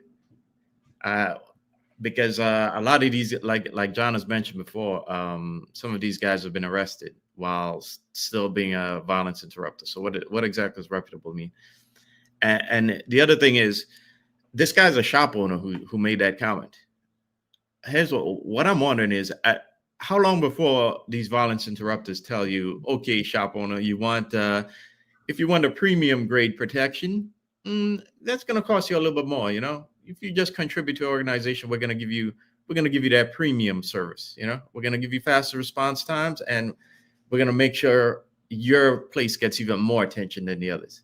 And boom, we'll have basically a protectionist racket from a government endorsed mafia, you know, in this particular enclave, yeah, and that's what I think we're really headed to now with the city looking to you know, they're certainly looking to expand this violence interrupter program, because it's noted in the report that the article references from the comptroller's office. So we're gonna have neighborhood mafias now. We're actually going back to the past there, you know, where you know you couldn't do street crime in these neighborhoods because the mafia owned that neighborhood. Yeah. So I want to know what exactly does reputable mean, and who decides what's reputable when there are no standards here. And by the way, the article even says there's no standards, and the comptroller's report even highlights the lack of standards, and in their recommendations asks for further oversight and the program to be basically reformed. So they're telling you themselves that there are no standards. Spot on, brother. And the other thing with this is what's being tracked here, what's being monitored, right? When police officers respond to a call, if there's a crime or there's a complaint, it could be documented on a complaint report, it could be documented on an AIDA card. For the most case, there is some type of documentation where things can be tracked. So how would anything be tracked with this violence interrupter program? If there is a disorderly, a complaint of someone disorderly or a group disorderly, something that's ongoing, how will this be documented? How will it be tracked? Who will it be reported to? Who will actually comb through this documentation, if there is any documentation, to prevent something further from happening? And that comes through training. That comes through an organization. And this, what we're hearing here, is that we're not going to have any of that. We don't have any training. We don't have any organizational type of documentation. So there's no way to monitor and track it. So for me, based on this article, it meets the desires of the city council, because that's exactly what the city council wants. They want zero engagement from the police department, and they don't want gangs being monitored. And you're absolutely right, Marlon. That's why I was saying earlier, who will take charge? Ultimately, the gangs informally would be in charge. But if we have violence interrupters who do have a past and understand how crime works, and I'm not saying that people don't deserve a second chance. I do believe that you could have had a violent nature, committed crime, do your time, and I do believe that you could rehabilitate yourself. I do believe that people deserve second chances and sometimes third chances. But if you've had a violent nature, should you be in law enforcement or that type of apparatus? I don't think so. There's other avenues you could go on with your life, but should you be in that avenue? Could this pull you back in? Now, I was saying the gangs could be the ones taking control, but the violence interrupters could form their own type of gang where they're now in charge. Exactly that, and see the potential opportunity. Just as you said, Marlon, you know what? You want the premium, you want the best protection. Here's what's going to cost you. And it could happen. It could happen. The other question is also, for some of these violence interrupters, what kind of ties did they have when they were committing these crimes? Were they in a gang themselves? Because for the most part, most gangs, if they're legit gangs, you can never leave that gang. So I don't see how that could work. If you commit a crime and you were part of the blood set, and now you have an issue going on with someone with the Crips, and maybe it's the son of someone you dealt with before. Maybe they feel that you're an adversary as a violence interrupter. This could cause a problem. Shout out to Joe Mango. He puts here, I disagree with you on the third chances, Eric. Well, listen, people make mistakes in life. I do believe that people deserve second chances. And I do believe sometimes third chances, because not necessarily do our systems actually rehabilitate people. But after that, no. I mean, listen, 3 strikes, you're out. But I do believe that people make mistakes, especially when they're young. So, but who, and like you said, the word reputable. Who is the arbiter on this? Who says that these guys actually meet what it takes to be good community people? What, because they have a career of violence, they should be interrupters? I mean, it doesn't meet logic. Again, I think New York City likes chaos. This is insane. This is not going to work. And the question is, what do they do now? Do they actually work? What do these guys do now? If they were so good, if these violence interrupters were so good, why don't we hear about various success stories?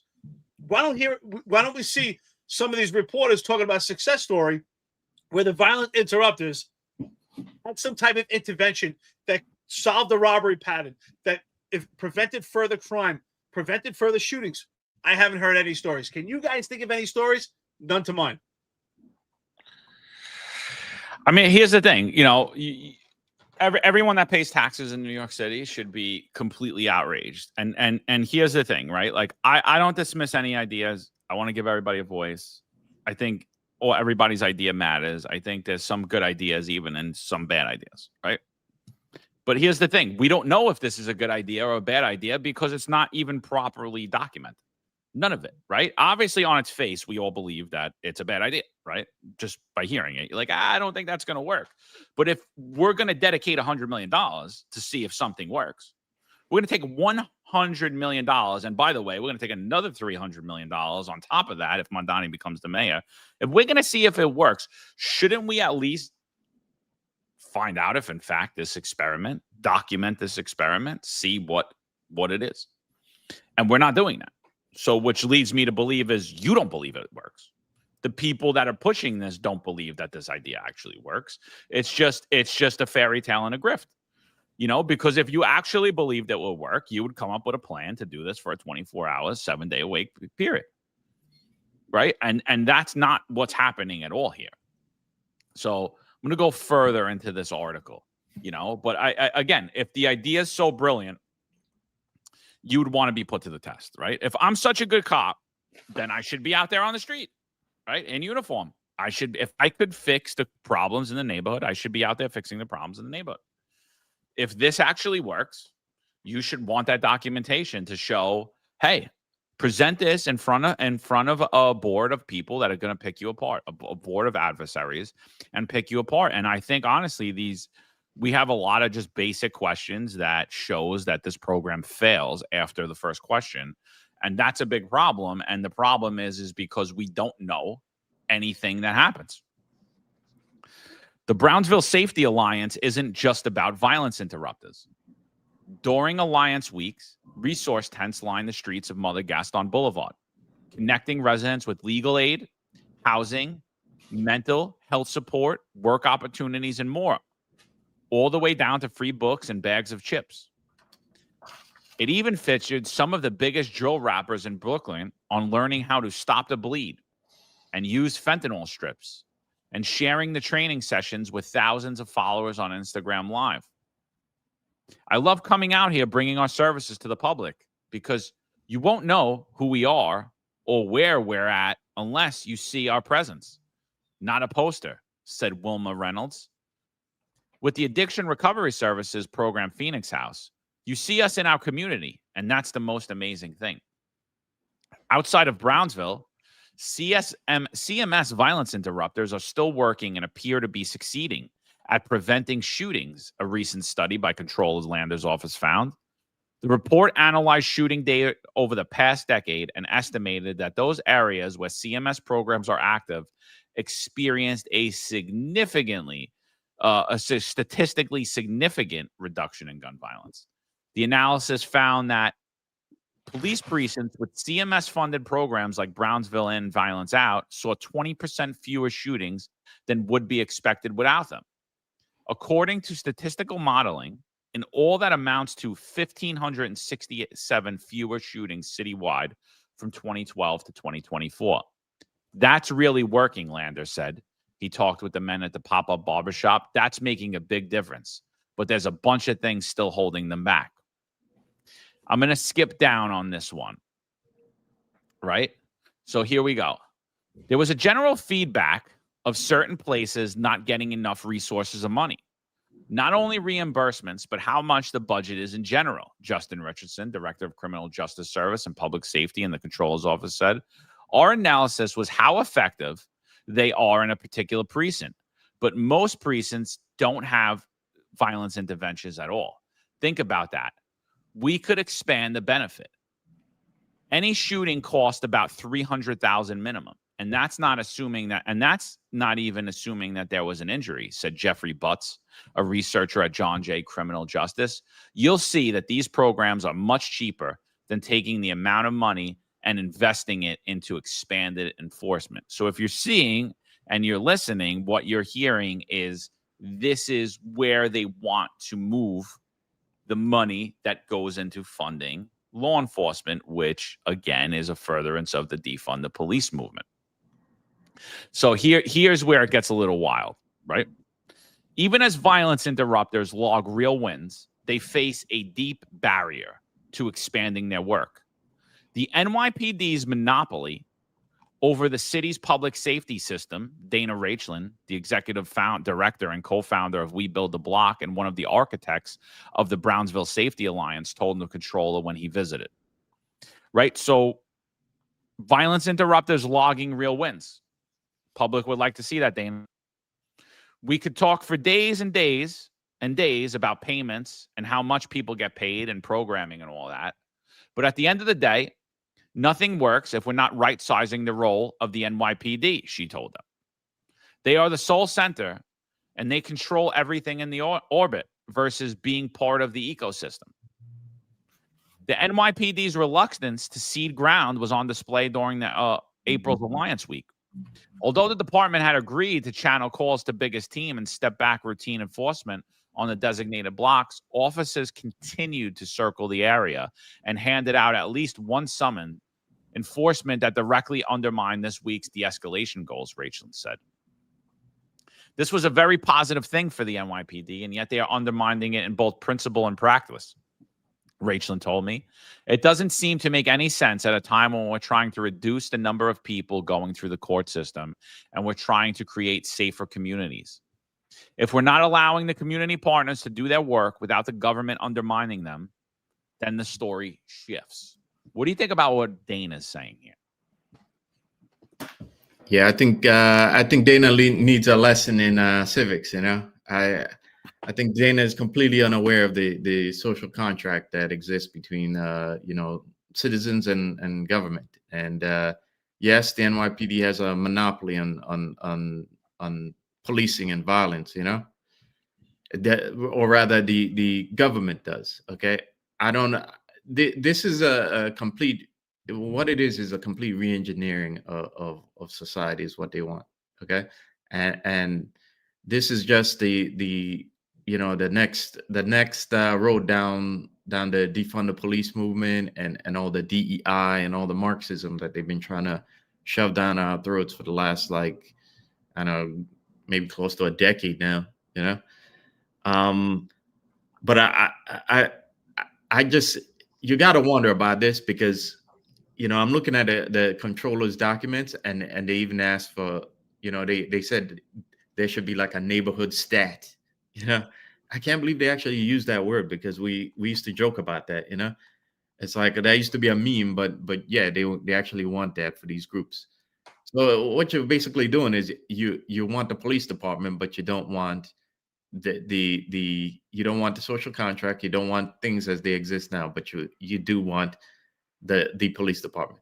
And it goes back to what I said. They like nothing better than to cut costs by creating a civilian police department. No health care, no pension, no guns, no, you'll call the police when things go sideways and you really need police. Like kind of like almost like a variation of the way the British bobbies work, where you have people who respond with the initial response are cops that don't have firearms, and when things really get out of hand is when you get the guys with the big guns show up, But yeah, and the outcome of this would be a reactionary police force, by the way, instead of one that takes proactive measures to fix, to prevent crime from exploding. I think this idea of saying that we don't need the police as the power hierarchy, it makes people feel that they're morally superior.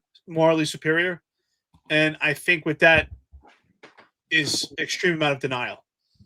And it's a false sense of security by sending a message to people like, well, we don't need police to be at the hierarchy. They need to be a part of the system where the police supplement the community. And while the intentions sound good, I think it's completely built on denial and it's fiction. This is a tale that just it doesn't make any sense. Our police officers are trained how to deal with community, how to deal with emotions disturbed, how to deter crime, how to observe crime, how to move crowds. I mean, it's such a moving facet. Policing is not this idea that they just stop bullets. Now, police that do predominantly in violent neighborhoods stop bullets, but there's more to just stopping bullets. It's maintaining order in a society that needs it. Because the reality is, if there was no policing entity, there would be another entity. Could be the violence interrupters, could be, and it's just a matter of how effective it is. We've seen it through, since the beginning of time. There's always a hierarchy, and society needs order. And if we don't have something in place where there's a hierarchy, we just see there'll just be total chaos, and people will literally eat each other. They'll kill each other. And what Dana Rachel's saying here is that the police department should be just as a supplemental to society, and that the police department shouldn't be at the hierarchy. And she's also giving the illusion that the police kind of control people and take away their civil liberties and hover over you and hold on to you. And that's not the case at all, right?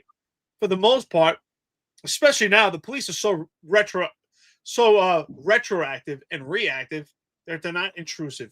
But intrusive police work doesn't mean that we have to hover over people and control their lives. What it means is that we're making observations and preventing crime before that happens. Do the violence interrupters have the training, the understanding, the observation skills to prevent crime before it happens? And this really leaves these communities vulnerable.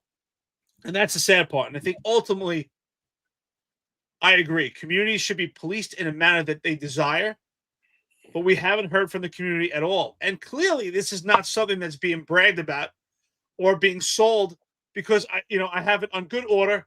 I spoke to some anonymous sources, and in that precinct in particular, the signs that were up in the 7-3 precinct about this police-free zone, they're all gone. All those signs in the precinct are gone. So why? If it's such a good thing, why are we not touting this? Why are we not gloating about this if it's so good? It's kind of been hush-hush and not getting too much exposure. If it's that good, we would hear about why this will be so good. There should be a public press conference about it. And what are the success stories about the violence interrupters, as I said earlier? I would like to know. Tell me, what are some of these success stories? Sell me on why this is a good thing. Because as far as we go now, I'm not sold at all. Well, they gave you the success story. The guy got beat up and they sent him home, and they didn't know if he was going to have a brain bleed and go to or have internal bleeding, and he didn't go to the hospital, and they sent his ass home, and there was no report taken. That was the success story that they came up with. That was the highlight of the violence intervention program. I mean, if that's the case, I mean, I got a new thing that I want to do. I want to defund the violence intervention program, because to me, it doesn't sound effective at all. I mean, if that's what, maybe this was a bad report, maybe you have more examples, I'd love to hear them, because that example fails 1,000 ways to Sunday when I hear it. One, the guy should have been given medical attention. Two, the incident should have been documented. A couple of people are asking, Mikey G's asking, how does this affect Comstat? In a positive way, it keeps the numbers down, right? There was no assault taken. Do we know if that was assault 2? Do we know if a weapon was used? Do we know if anything? How does it affect Comstat? In a good way. It keeps the crime numbers down. Does it keep the crime down? No, right? Because the crime still happened. The crime reporting went down. So there's that, and I get it. I get it. You don't want to be hovered on by the police. I totally get it. I live in a neighborhood where I'm not hovered on by the police. It's not a lot of crime happening here. That's why we're not hovered on by the police. If there was a lot of crime happening here, there was a lot of incidents happening here, guess what happens? You get hovered on by the police. You know the worst thing that happens in my neighborhood? You get these young kids on these e-bikes. Their parents buy them like $7,000 e-bikes, and they go and kill themselves. They basically give 13-year-old kids a motorcycle, no helmet. They go run off the road. They kill themselves. They're running people over. So guess what happened? Everybody starts complaining. Guess what you see now? You see cops all over the place on e-bikes. What are they doing? They're stopping all the kids on e-bikes. They're confiscating the kids' e-bikes, right? Oh, they're coming down on us. No. This is what happens. This is a result of you breaking the law and being an idiot. And this is the result of the police constantly getting complaints. And then the community saying, I want to see more cops here. I don't want this happening in my neighborhood. And that's when the cops come in. Guess what? Less community complaints, less police, less violent crime happening, less police. This isn't a hard concept here. It's not, so the answer isn't to, high crime neighborhood, let's pull the police out and just change the way we report crime or change the way of who handles crime. And that's what's happening. This is the last 3 paragraphs on this article. And I think it's insane. As Bigger waited for the next emergency call, he strategized how to handle a reignited beef between some young men in 2 nearby public housing developments. And he gave some of his program participants advice. Then he paused to lay out a simple case for a community response. One, Eric alluded to it. How was he trained to do that? What was the strategy that he was relying on? What information and history and knowledge was he relying on? And what was the advice that he gave to his team? And he says, we know a young man who might be upset that his Sunday sneakers and his gym sneakers are his everyday sneakers. And that anger turns into something else, and he wants to lash out, he said. Just want to clarify something for Bigger. I grew up wearing Payless sneakers, used to get made fun of because at the time, Payless was ripping Jordans off when unbeknownst to me at 8 years old. So I had these knockoff Jordans on. Didn't really, is it sad? Does it anger you slightly? Yes, it does. It makes you angry. It gives you a sense of that you want to beat somebody, that you want money, that you feel less than, but ultimately didn't lead me down a path to a life of crime either. Or the young people who are upset that they didn't eat breakfast in the morning. Real angry, right? Absolutely.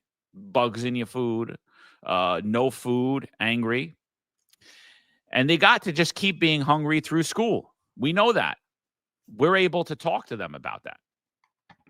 And here's the craziest part of this. If it ain't a murder, let us help. We can lower the 911 calls for you. Yeah, crazy. You know, I have two questions here, right? The first one is, does anyone believe these violence interrupter leaders live in those neighborhoods? I mean, if he's a reformed perp, right? He grew up in the hood. He did some time. He's reformed now. Do you think he wants his kids to go through that lifestyle? I doubt it. And these guys, keep in mind, these guys are making over 100K. You know, they're leaders. I mean, I've seen job postings for directors there, and the director jobs are So does anybody think that the violence interrupters actually live in those neighborhoods? Okay, especially if he was a really bad kid in that neighborhood. Do you think he wants to remain in that neighborhood and where he might still be a target for guys who didn't forget him? And my other question is, I should have mentioned this earlier, but what happens if an Eric Garner like incident happens? I mean, what training? I mean, the progressives again talk many times about the cops, the training and the police. Yeah, we've seen so many laws passed since that time about including the diaphragm law. So are we to think that these violence interrupters have had that training? So, are they allowed to put their knee on your back if they have to, take enforcement? So, but to Eric's point earlier, also, they've already said this program's a success, okay? And they say in the comptroller's report, they said the CMS program, which is where the violence interrupter is part of, it has contributed to 1,567 fewer shootings, right? Now, here's what's screwy. In the same report, one paragraph below, they said management and leadership deficiencies. They say the city lacks standardized approach to data collection. They said CVI organizations lack access to city data. The city lacks a comprehensive evaluation framework for CMS programs. So how is it that you can say the program contributed to fewer shootings? It's a success. It contributed to fewer shootings if you don't have any standards and you yourself say there's no standards. Okay. But what John is talking about is again, goes back to the training, and again, that's been a big problem in the police department that we constantly harp on, that there's not enough training. And now forget about even training at all. Who needs training? These guys don't need any sort of training. Just put them out there. So again, which wasn't the fact that police, that there's no accountability according to progressives and not enough training, part of the reason we went down the whole road of George Floyd and all these changes to the laws? Isn't that what letter said? So if that letter said, why are they saying, okay, they don't need any of that now? Which one is it? There are so many layers to peel back here, but the first thing I want to say is, I think some people asked, like, how does this affect crime stats? And I think we spoke about, I think this is a CompStat web dream. This is a CompStat web dream. If you're a commanding officer in a precinct and you got violence interrupters squashing stuff or taking care of beefs and it's not getting reported, well, guess what? You got no crimes there, because we monitor and track crimes based on what's reported. If a crime's not reported, did it happen, right? We always say, if a tree falls in the woods and no one hears it, did it fall? Well, the same thing. If something happens and if no one reports it, well, it's not a documented crime. And that is a CompStat wet dream. It really is. But you know what I find interesting about this? I think that ultimately they're trying to demonize the police and say, like, and demonize the whole uniform, right? That's why plainclothes police officers are okay in this. But the reality is, I think eventually, and because of human nature, they don't realize it, this will eventually look like a quasi-police force. Because right now we have these violence interrupters out there, or this desire to have this in a police-free zone. How will the violence interrupters be identified? Will they have an armband? Will they have a uniform? Will they have a cap, a name? Right? There's going to be some way or shape or form that they need to be identifiable. And then once that is established, how will they logistics, the violence interrupters, will they travel in cars? Will they walk in the neighborhood? Because they need to be mobile. And if they do travel in cars, will those cars be marked? Will it say violence interrupter? Will it look like a police car? Will it be unmarked? Will then they have the authority to go against violence? Go against traffic laws if there's an emergency that is not a police emergency, but a emergency for the violence interrupters. Will they have the ability to put a light on their car and travel fast to the neighborhood?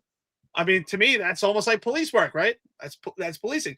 Identifiable, a uniform type, a car that's identifiable. What will these violence interrupters be permitted to carry? Will they carry pepper spray, batons? Will they carry firearms? What are they allowed to carry? And then let's talk about force, right? Because you talk about George Floyd. What type of force will these violence interrupters be allowed to apply?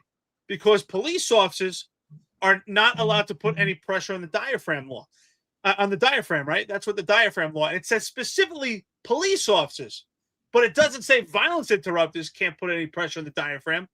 So that's a great question, Marlon. Can a violence interrupter take someone down to the ground and put belly pressure with their knee on someone's belly to hold them down and maintain control?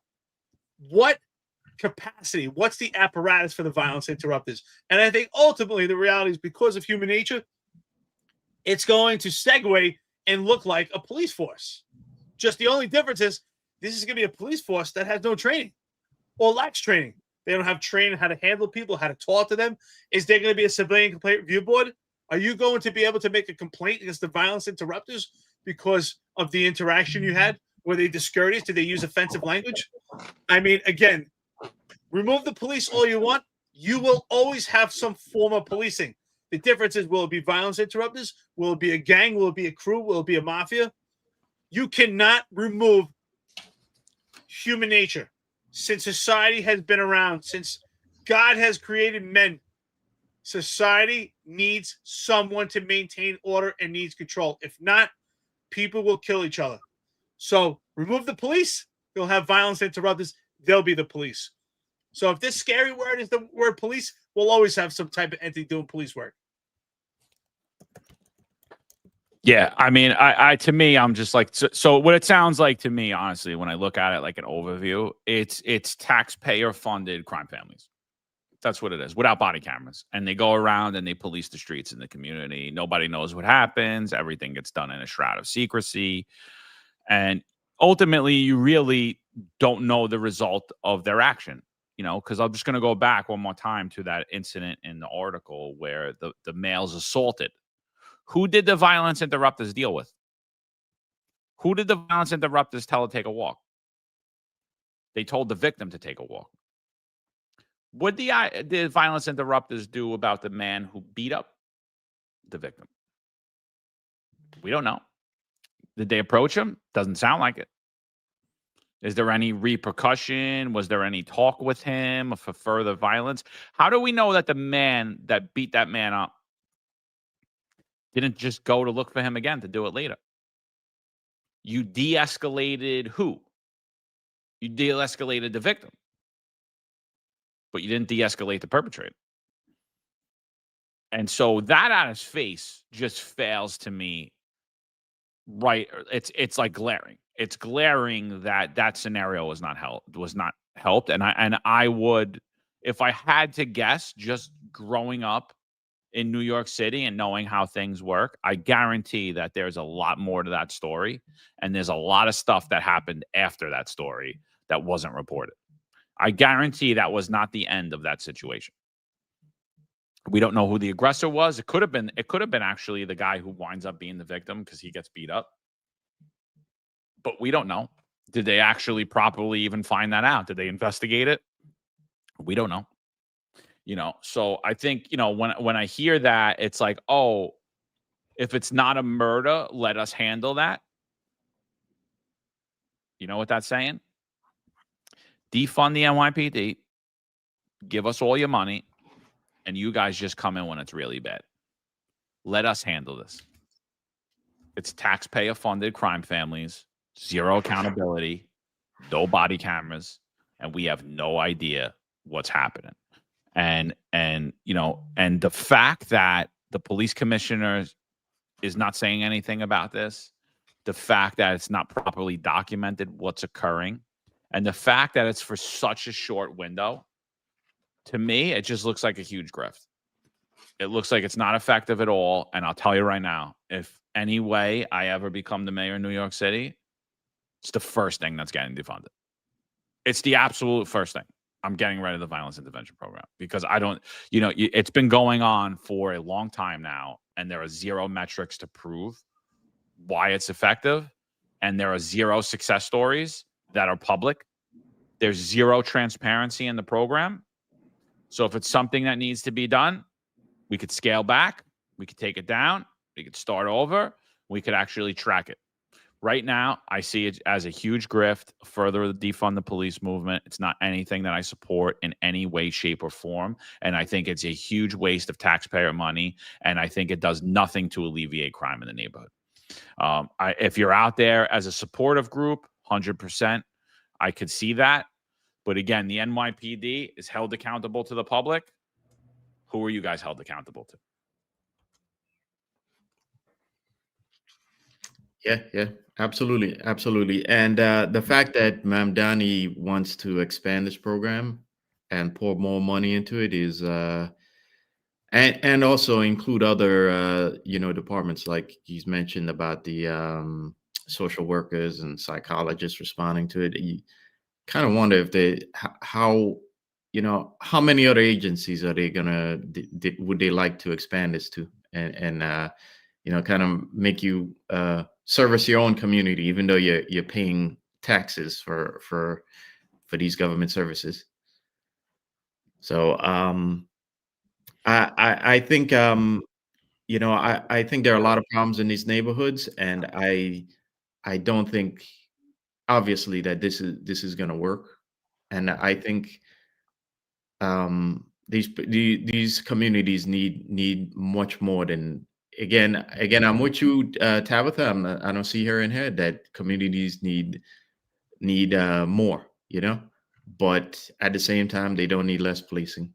They need more services. They need so we could make them better. But cutting policing is not going to. Those services can't function properly if kids and families have to worry about their safety in those communities. So it's something to think about. And this is something that we need to keep an eye out on as things go further. And certainly with the election coming and the potential prospect, although we think Curtis has a better shot, and his chances grow every day, especially as people find out about things like this going on now. But with the prospect of a potential Mamdani administration, this is something that we got to keep an eye out on, and see what else they're going to try and sneak under, what else is really happening underneath the seams right now that they want to expand.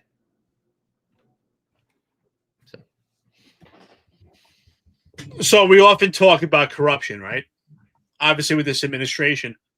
And we've often said, John, you said that Rudy Giuliani said that the default position for New York City is corruption. So let's talk about potential corruption with violence interrupters. If the violence interrupters are the policing apparatus for a particular area, or if it spreads to other areas, who is going to do oversight? Who is going to make sure that integrity is maintained and we don't have an influx of corruption? Because this could easily lead to corruption. I mean, we have people here that are supposedly rehabilitated, but we're now putting them in the same environment that they were in, which led to a life of crime. And we're putting them back into that environment where they now have a power hierarchy in a particular area. And this may bring them right back to where they were and this could cause a lot of corruption. And if I know you said it earlier in the episode, Marlon, could they be going to stores and shaking them down for more money? Tell them that there's different levels of security, and absolutely could be corruption on all different levels, especially since there's no police oversight. And now they're the ones in charge. And that's why I said, how are they identified? That's why eventually this will look like a police force. They have to be identifiable. Anyone that's maintaining order. So they'll have to be either a uniform or quasi-uniform. They'll have to be in cars. And ultimately, just by that messaging that if there's not a murder, then everything's fine. So really what they're telling you is that there's nothing that's going to be in place. And that's why, John, when you read earlier, that's a success story, that really there was a fight and they just broke them up. That is what they consider a success. And that clearly shows that they don't have an understanding of police work, because police work is not just what's at the surface, right? Because real cops, if there is an argument, the cops will get deep below the surface and find out what was the root cause of that problem, right? Especially, John, you and I both were lieutenants. Rob and Ron, they held commands, and they understand when you handle a situation or an encounter, you have to look at the big picture. So if there's an argument amongst two separate adversaries in a particular neighborhood, is this something that will ferment to another tour? Is this something that will lead later on? Is this just an isolated incident? Sometimes it is just a conversation. All right, guys, break it up. But sometimes the root cause could be an ongoing feud that needs to be broken up, that needs police resources to monitor specific areas later on to prevent further violence. So are violence interrupters there for just in the moment, or are they actually going to do investigative casework? And I highly doubt it. With no training and a lack of training, they're not going to investigate and look at the entire big picture and shut down what may happen further on. It's just going to be what's on the surface. And based on that success story that John read in that article, it was just that. It was just what's on the surface. So I just see this as an epic fail. And I think people are disillusioned. And I think Dana Rachelin, we supported her. But based on this, I think she's given a fiction tale. I think she's ultimately lying to the public, or she just doesn't understand herself. I highly doubt if Dana was in a compromising situation where she was vulnerable, I highly doubt that she would actually prefer a violence interrupter to respond than a police officer. I understand she has a complete bias and disdain towards police work, but even then, even the people throughout this country who have the most bias and disdain for police work, even the CCRB, I bet their first call is the police. Yeah. So anything else on this, Marlon, before we get off? We got like 3 more topics to get through. We'll kind of do like a rapid fire session with them. Anything else you want to add with this violence interrupters? No, we're gonna come back to it though, because I think again, this is part of the larger agenda to re-engineer the city and in the country at large, and certainly policing. So keep a watch on this, guys.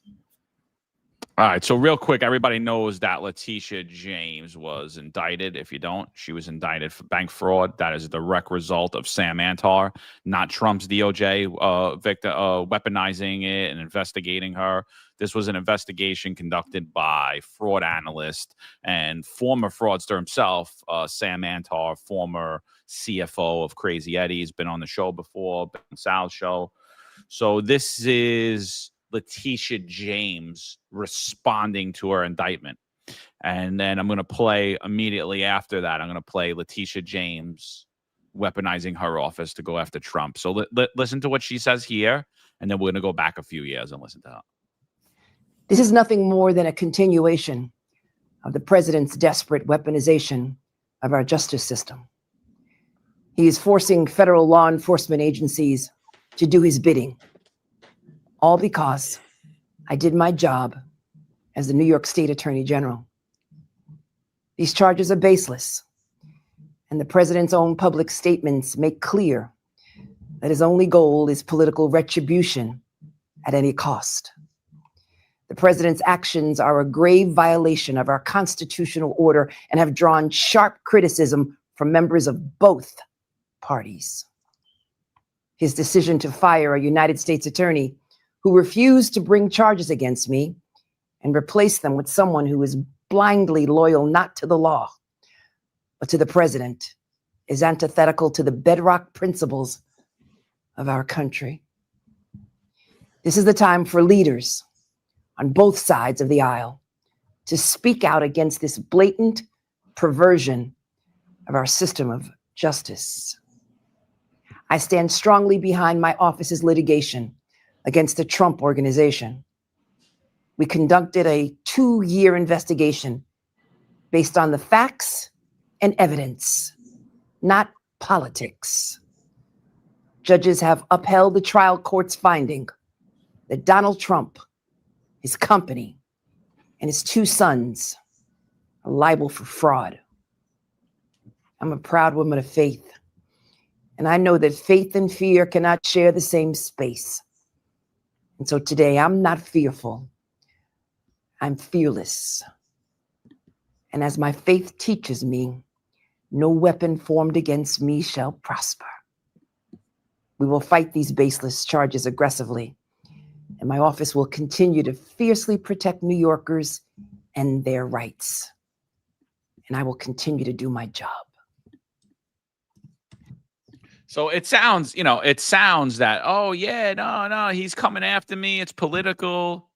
Again, this was an allegation made by a fraud investigator, Sam Antal, who doesn't even like Donald Trump. So, I mean, he's a Democrat, doesn't like Donald Trump. He said it clearly on our show when he was on, way before he looked into this investigation. But here's Leticia James.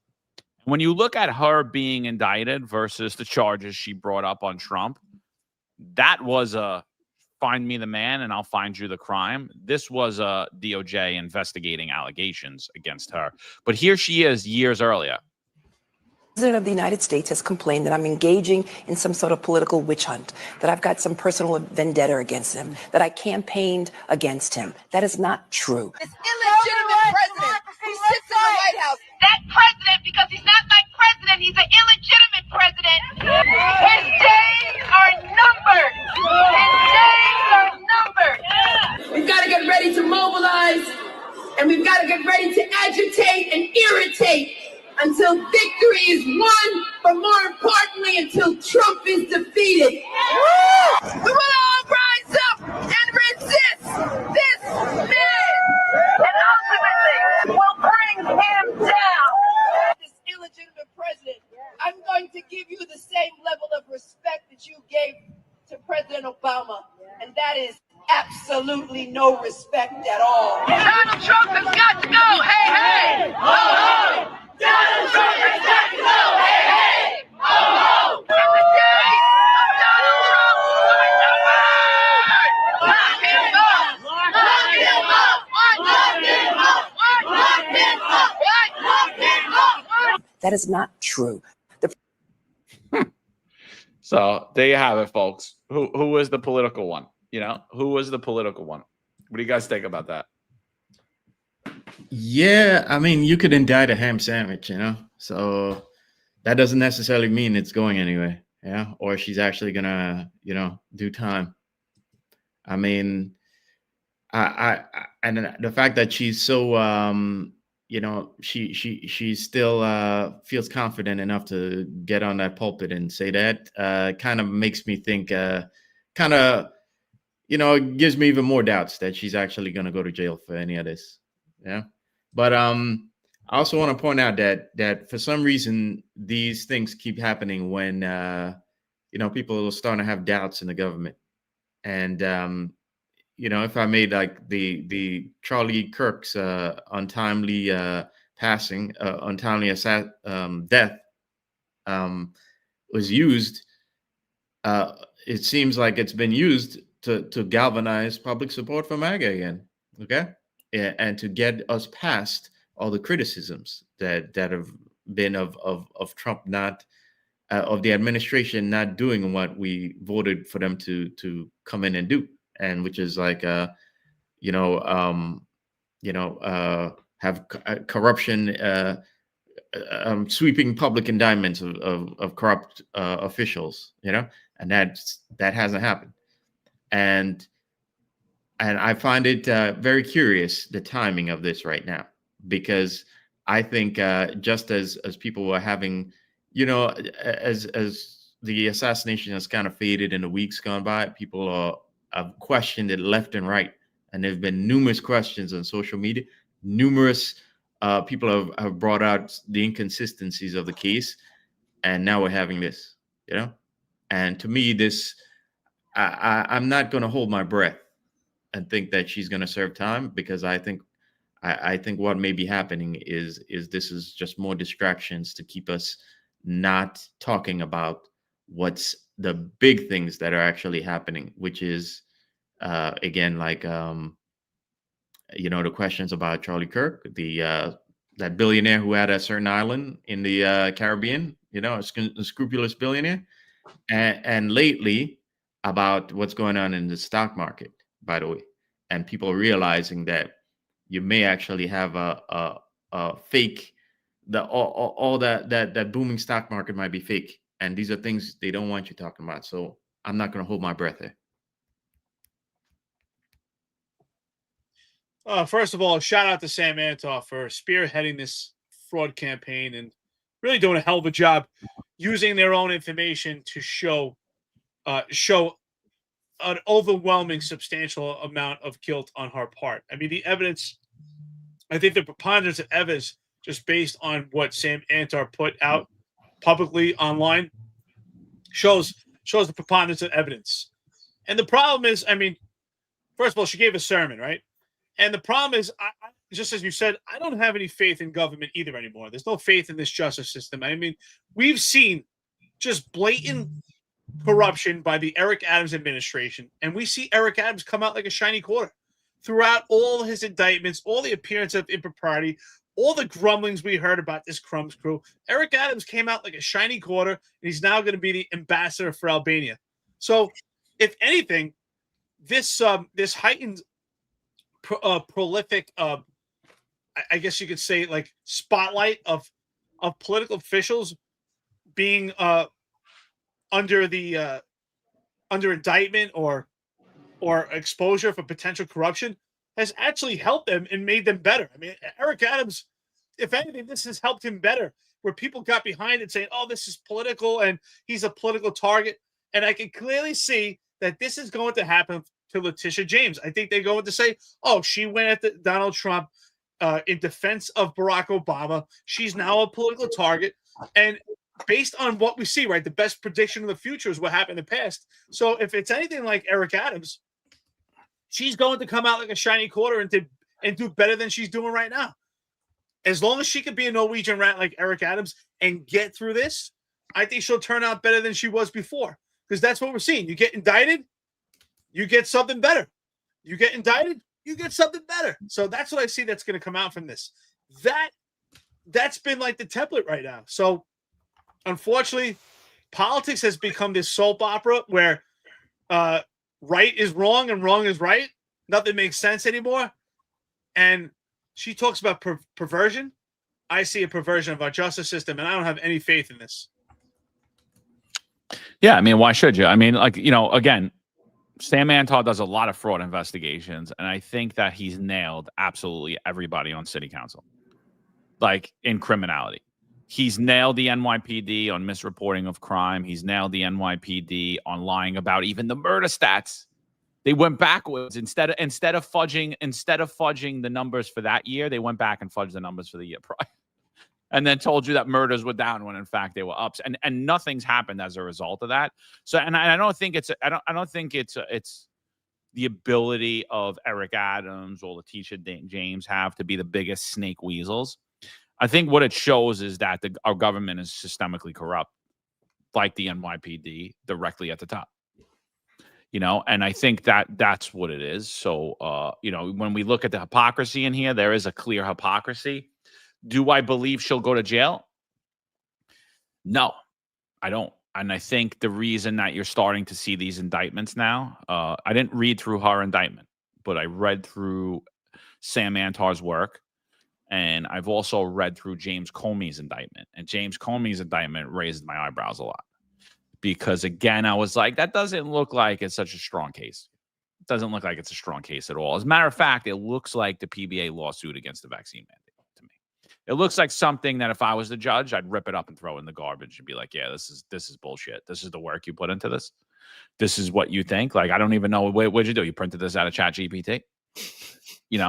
And so, that's what it looked like to me. And I think the reason you're seeing a lot of these indictments come down is because you're hearing a lot of dissenting voices of Republicans and conservatives that are saying, where are any of the arrests? And so now you're seeing some arrests. What ultimately comes out of it, I don't think nothing. I think this is just a furtherance of those Trey Gowdy hearings that we all used to watch when you thought something was going to happen in the government and he would nail these people, and nothing came of any of that. Right? What happened? Trey Gowdy is now a talking head on Fox News, making millions. So, that's what happened out of that. Nothing. You got entertained. It was WWE, and that's what it is. And speaking of WWE, Marlon went to the Crain's Mayoral Forum, breakfast forum the other day. Before you get into it, Marlon, I just want to play this video. This is Curtis Sliwa responding to all of those weak, soft, dissenting, wannabe Republican, wannabe conservative, wannabe against the system, now simping for a far-left Democrat in the name of Andrew Cuomo, and sitting there and saying that only Andrew Cuomo can win, even though weeks ago, not even days ago, they were telling you that only Eric Adams could win. So why anybody would listen to political advice or advice from anyone that just a few days ago was telling you that only Eric Adams could beat Zohran Mamdani, why you would listen to that person ever again and think they know anything about politics is beyond me. Obviously, they were so wrong it wasn't even funny, right? So now these same voices are telling Curtis Sliwa, the Republican nominee, the nominee who already had 28% of the vote when he ran against Eric Adams. And by the way, that means nothing now because this is a totally different race. This is a totally different time. This is a totally different New York City, because when Eric Adams ran, he ran that he was going to lower the overall headcount of the NYPD. He ran that he was going to defund the NYPD by $600 million to $1 billion, and New York City overwhelmingly voted for him. And now you're seeing a New York City that rejects that principle and rejects that idea, right? So that was a totally different race. But the other thing I just want you guys to take notice of is everyone's saying he can't get 50% of the vote. I don't know. I was bad in math. I went to summer school a lot for math. I'm not a math expert at all. I suck in math. As a matter of fact, when my kids come to me with math homework, I send them to my wife.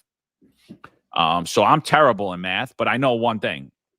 If you think that the mayoral candidate needs 50% of the vote to win this election, you're a moron.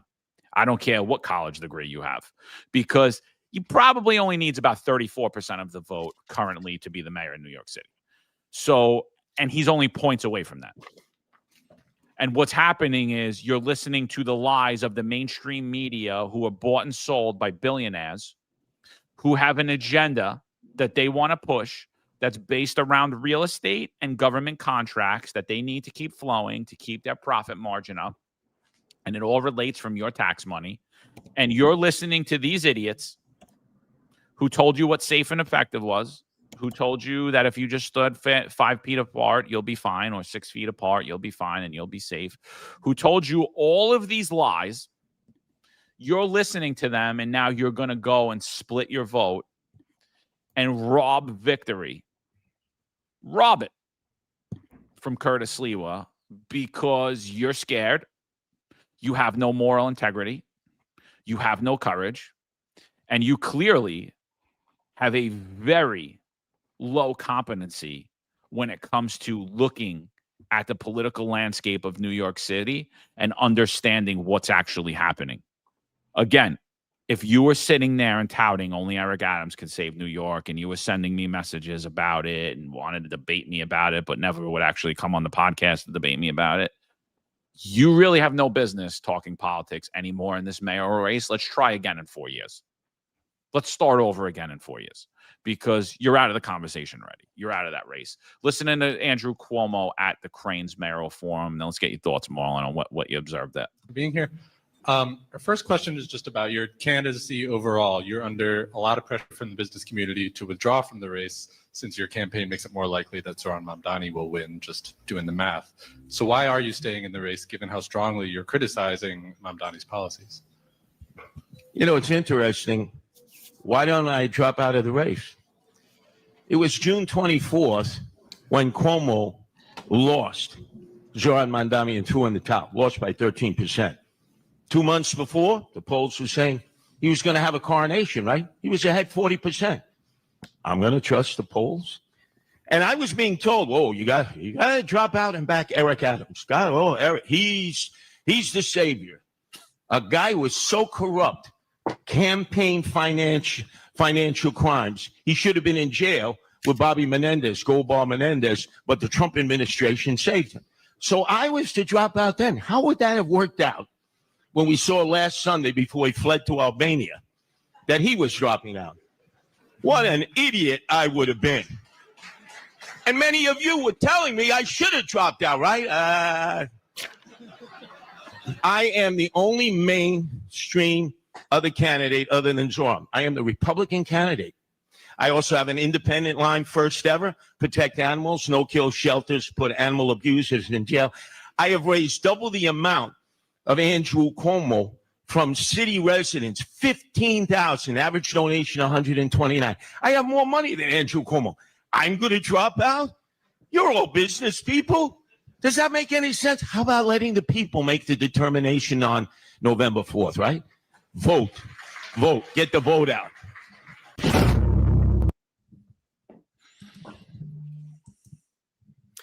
Yeah, guys. I attended the forum, and it was cool. You know, it was a cool event. Got to hear them in person, and the video is actually available on YouTube, and I'll post a link in the chat soon. So afterwards, you guys could go watch it yourselves. But I took a lot of notes about it. I'm not going to be able to get to all of it right now, but I'll tell you, you know, just observing the candidates, Zohan seemed manufactured, and the interviewers let him ramble on for a while without asking him, follow up, and Cuomo seemed tired. He seemed tired and cynical. And as the interview went on further, he would respond with sarcastic remarks before actually stating his point. So he seemed tired, and I'll add that he began his speech. It was clearly he was reading a speech, whereas Zohan and Curtis were seemed to be recalling it from memory. Curtis seemed to be the most exciting candidate there, and you can hear it from his voice there. The crowd was entertained by his comments, and he went into in depth in a lot of topics that I personally was surprised he knew about. For instance, I don't know if I've talked about it here, but I've talked about it to many people, how AI needs a lot of energy. So by the way, if you invest, invest in energy stocks, by the way. But we don't give financial advice on this network. Just saying. Yeah. Just saying. Seek your financial advisor. Do your own research. He does it on text threads though. But I was surprised that Curtis Lee knew that, and that's a level of understanding that most politicians don't know. Okay, and Curtis went in depth about it. He went in depth about the problems with businesses fleeing the city and the city losing tax revenue. And I like the tone that he struck, and the fact that he mentioned three mayors in particular. He mentioned Koch, and how Koch ran the city in the shadow of the bankruptcy of the 70s. He mentioned Giuliani as being a public safety mayor, and then he mentioned Bloomberg. And again, he was the most exciting candidate there, and you could hear his passion, the passion from his voice. And by the way, the interviewers, when it came to Curtis, they would ask him follow-up. They asked him follow-up questions numerous times, questions that they didn't ask Mamdani at all. They went in a little bit with Cuomo, but not really hard, And But they didn't ask Cuomo about dropping out.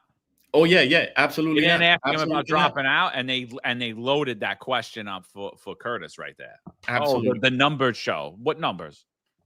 Yeah. What about the numbers? What about the numbers and the primaries and how Cuomo lost to Mamdani already? They didn't want to talk about that, though, you know. But again, like I said, I took a lot of notes about this, and for those of you who keep saying Mamdani is a socialist, he's a socialist. Keep in mind, Mamdani mentioned Bloomberg. I have 4 times on him, right? 4 times. Okay. I'm not so sure Bloomberg is the best example of socialism. You know, he's a big government nanny state guy, but there's no socialism there, which goes back to the point that a lot of us that we've made on this network that it's the 3-card Mamdani. You know, now it's 2-card Mamdani. Okay, Cuomo and Mamdani, they're just the same card. You know, they might look differently. And one thing, Marlon, sorry to cut you off, but the DSA is actually looking at unendorsing Mamdani now because of what he's saying. So they're actually saying that he's going away from the platform that he promised them. Yep. So sorry to cut you off. I just wanted to put that in there with that.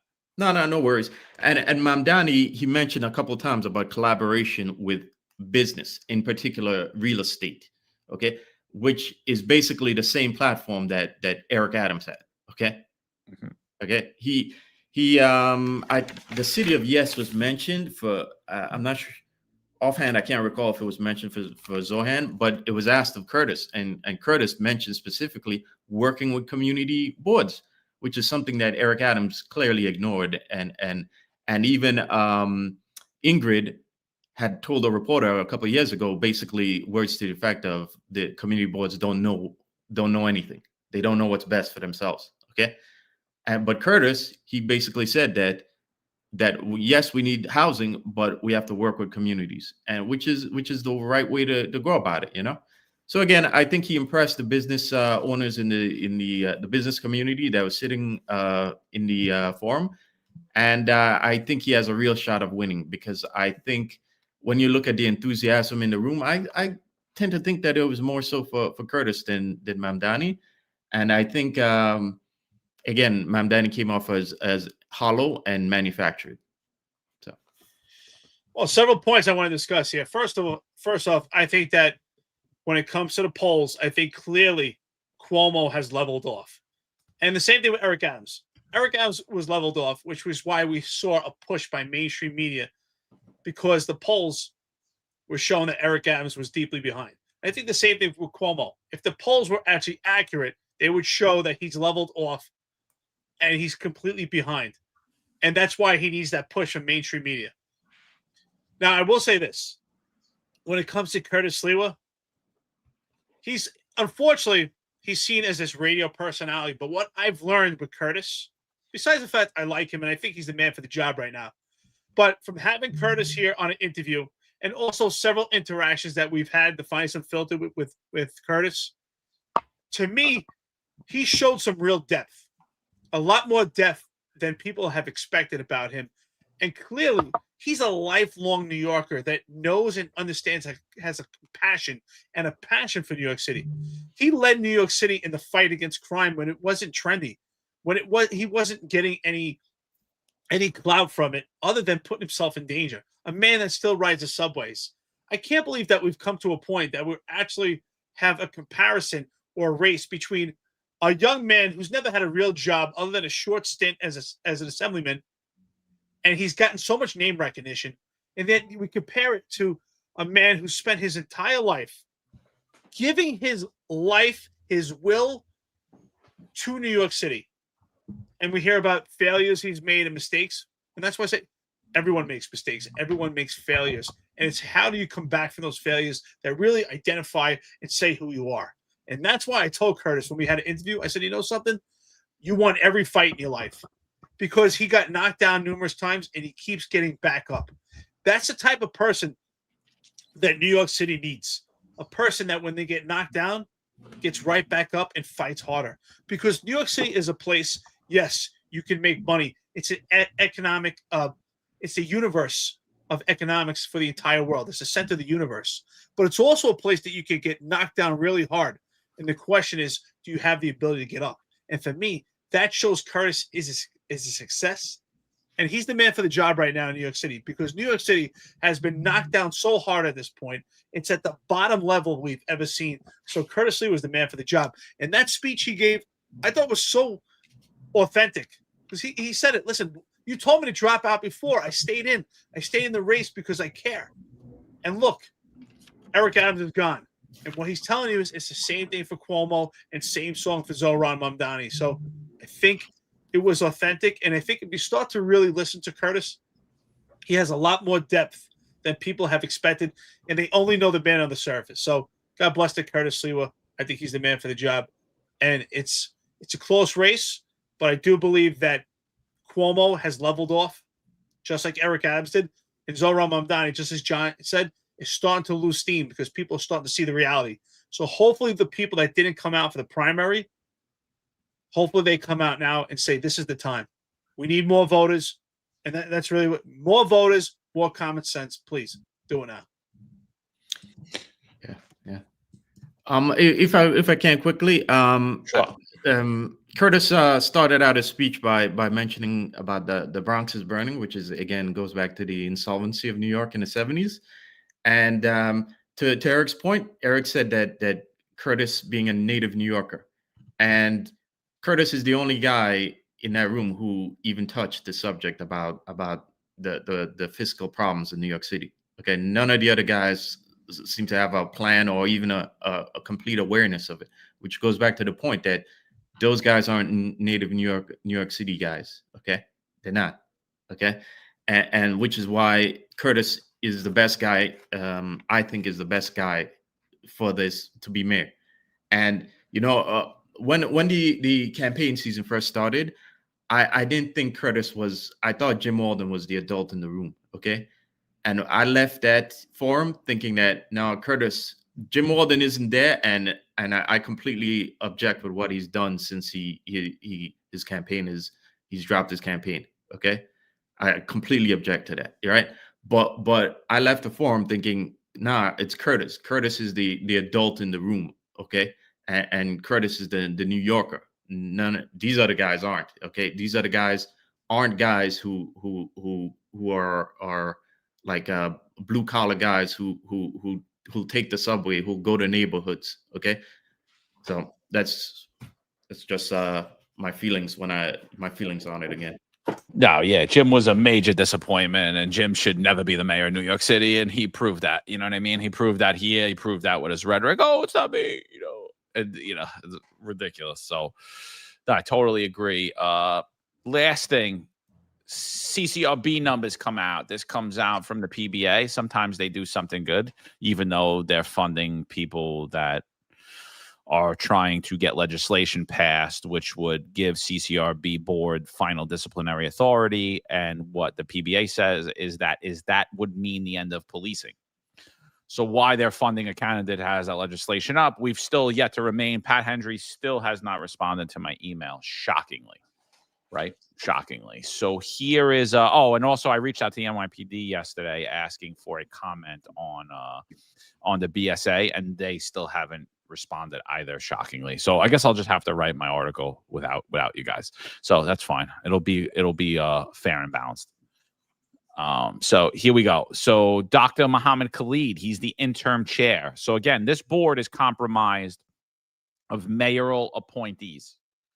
Dr. Muhammad, and one public advocate appointee, 5 mayoral appointees, 5 city council appointees, a joint appointee between the mayor and city council, and then 3 police commissioner appointees. Okay. So Muhammad Khalid is only interim, but he's also a city council appointee, right? So city council is down 2 appointees, if you could see.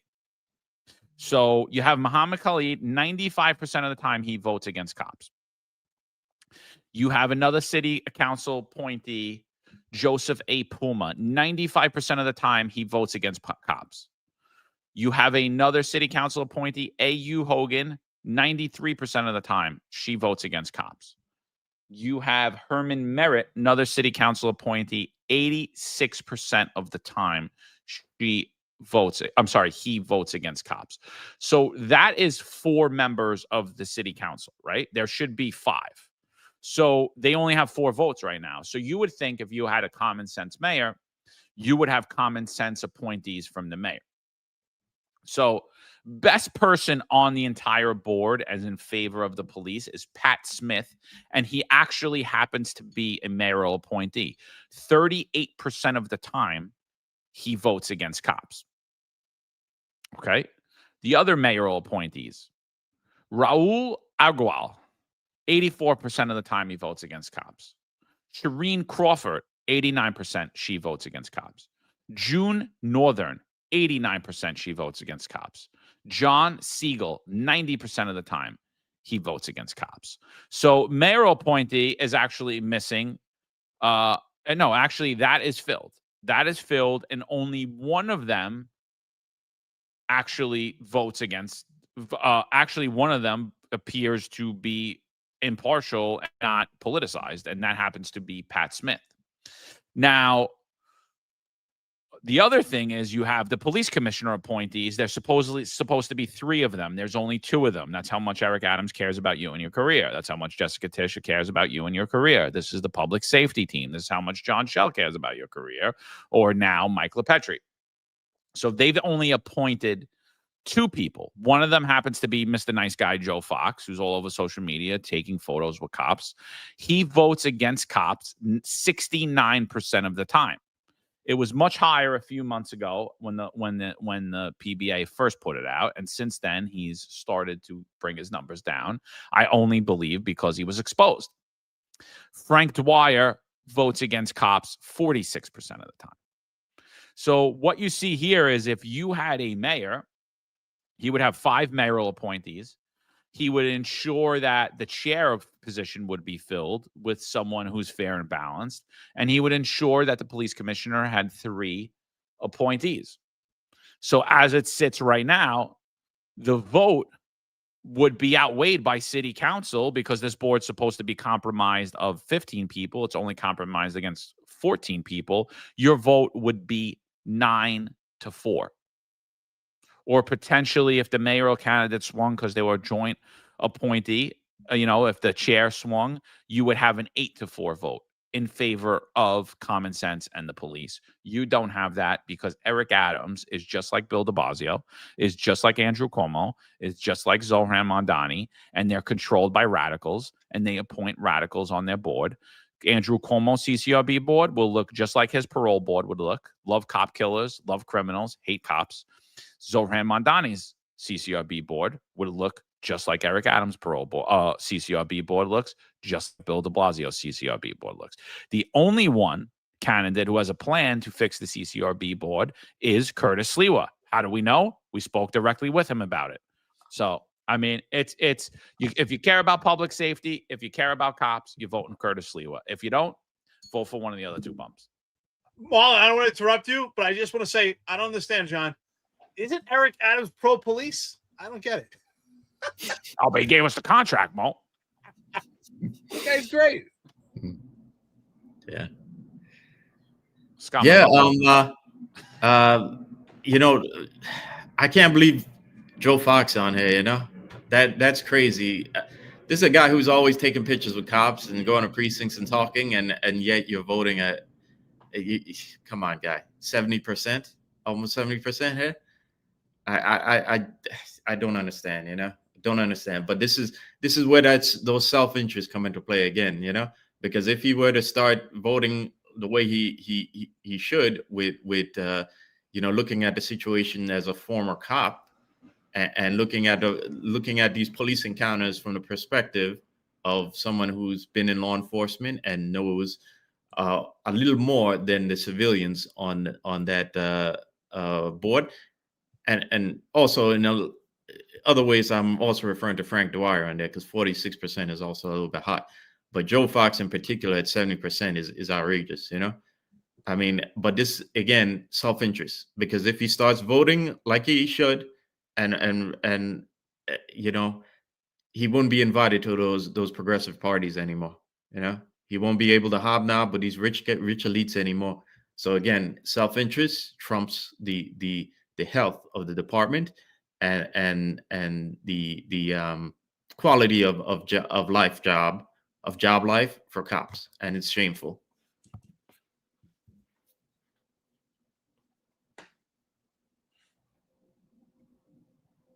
I think Eric's playing me today, huh?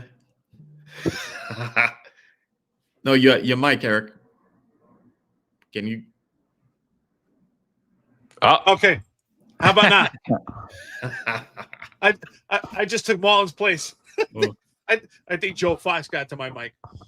But I had said a while ago, and John and I ended up doing an episode about the nice guy syndrome. And Joe Fox is the typical quintessential protege for what it is in the NYPD with the nice guy syndrome.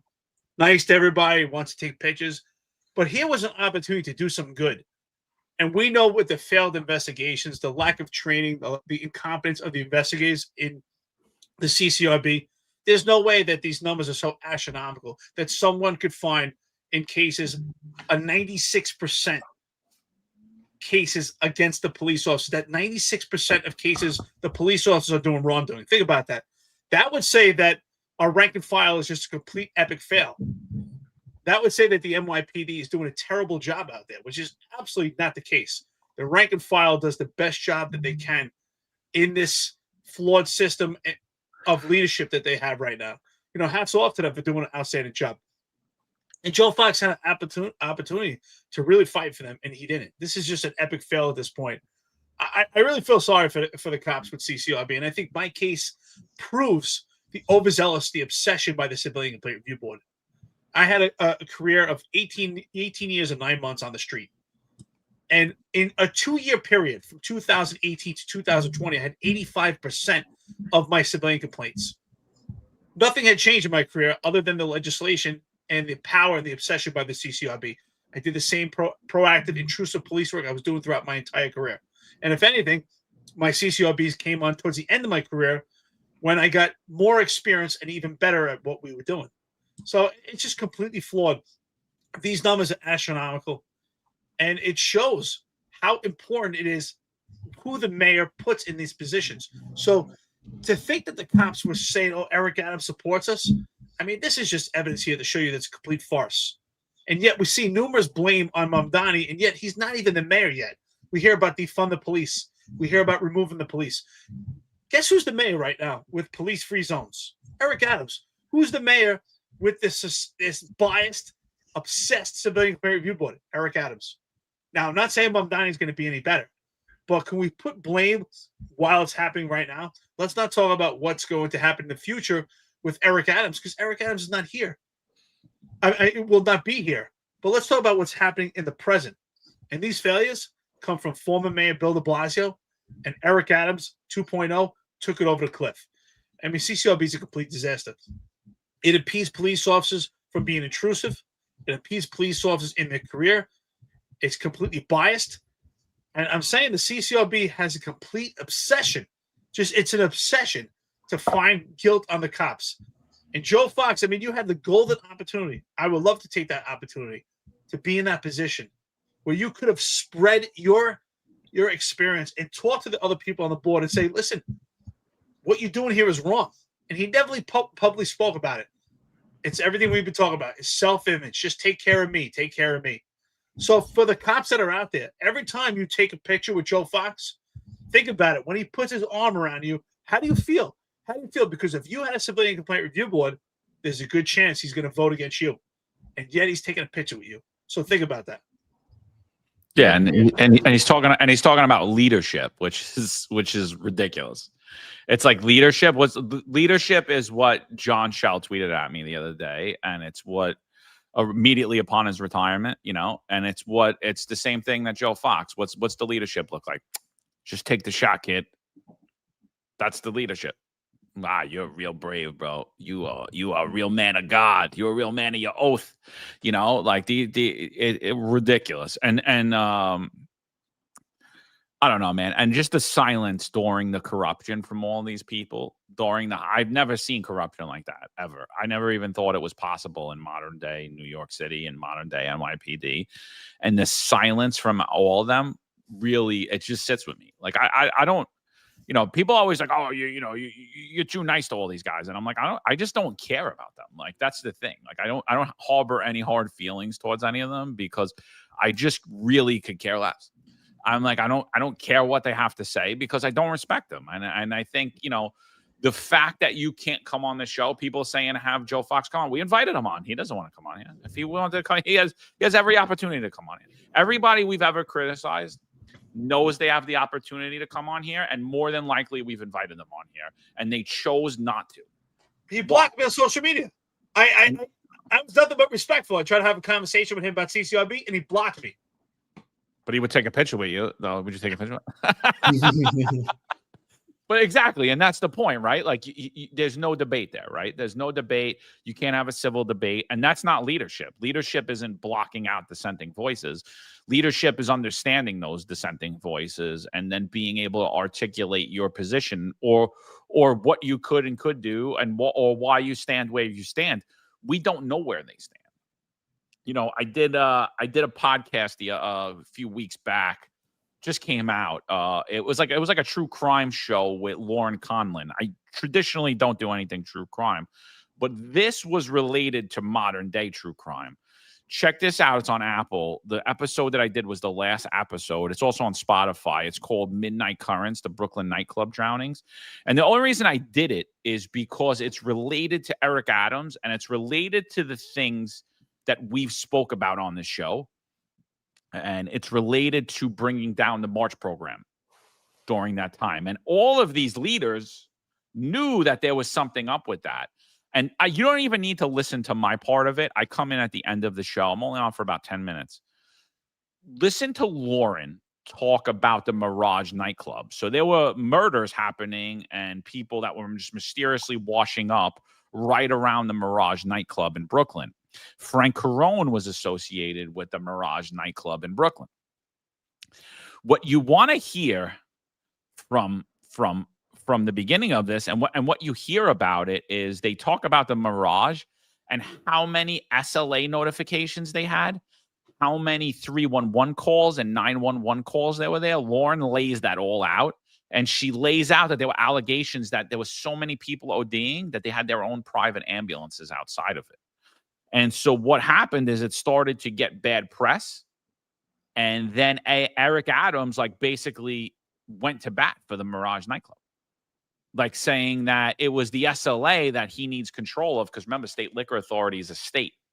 And he didn't want those. He didn't want that there. And guess who runs over to speak with and speak for the Mirage nightclub? His first deputy mayor, Ingrid Lewis Martin, who's currently under indictment. Again, all these people were silent about that. So you don't need to listen to the full 20 minutes. You don't even need to listen to my part because if you've been listening to the show, you already know why the March, what I feel about why the March program was brought down and how it got brought down. But you need to listen to Lauren lay out the case of what was actually happening at the Mirage nightclub. And then as a direct result of that, we pulled down the March program. And the fact that leaders, our unions, the men like that, seen what was happening and stayed silent and did nothing just tells you everything who they are. They're complete cowards. They're complete phonies. They don't respect the law. They don't respect this job, and they have no integrity. Yeah. Eric Sanders had talked about this a while ago. I actually need to go back and hear it again. But you guys, if you've seen those episodes with him on Sal, it's about a month ago he mentioned it, and he mentioned how this corruption in the nightlife had gone on for a while, and it's not really something new. But the same players that existed in the recent incidents are the same players that were connected to it back then too. So, but yeah, we've all seen what happened in New York City after the March program was removed, and things didn't work out too well for the city for it, and the city is still facing those lawsuits, and probably will face even more lawsuits because of it in the coming years. But I hope whoever's in whoever becomes mayor, I hope they take a good look at what has replaced the March program, and take steps to correct it again before we have further corruption involving it going forward. I just want to say shout out to Hard X Core. It's a great comment. I hope Ron and Rob are listening. If not, they'll hear the recording. He said, Ron and Rob are the real police. Best podcast every Wednesday, 17:05. Yes, they do an awesome job. Awesome job. Ron and Rob put on a hell of a podcast. So if anybody's listening now, if you've never had a chance to, check them out, The Executive Perspective, every Wednesday, 17:05. Awesome show. I think this is great stuff that we discussed today. I think it's a hell of a roundtable. It's 2 hours and 50 minutes into it. The engagement, I want to thank the friends and listeners. I really appreciate the engagement's outstanding today. A lot of topics discussed here. It's just it's really sad, the stuff that we see, levels of corruption and in past and present. And you said something earlier. I think it was you, John. I think you said that you were surprised that we would see this level of corruption in this administration when we did now too. And I was surprised too. I didn't think with the technology that we have today and the apparatus that we had, the NYPD, of the moral compass that we had, and the level of integrity, and I didn't think we'd ever see it again. But really what we learned by this, I think the learning lessons are that you always have to have your finger on the pulse, whether it's on corruption, policing, or just anything in life. Because if you don't, anything that's good, we could lose it quickly. And as time evolves, things can happen and things change. I mean, growing up, being Jewish, I never thought that we could see something that resembles the Holocaust. I never thought that in my life. I said, there's no way. I really believe there's no way. And then we see the scamdemic, and it's like, wow, this could happen again if we allow it. And it's so important. That's why, thank God for podcasts now, that as the world has evolved with social media, so has news and information. And that's why I believe that there's such an effort to stop First Amendment speech through hate speech, is to cut off this communication. Because it's podcasts like this, it's our friends and listeners, this engagement that we have keeps the fingers on the pulse, because the media mainstream can no longer be trusted. It's real conversations like this with real people that maintain order and maintain integrity and maintain a moral compass. So with that being said, awesome Friday roundtable, everybody. Appreciate it. The engagement is outstanding. So we got anything further, John? I think we're good here. One more quick thing.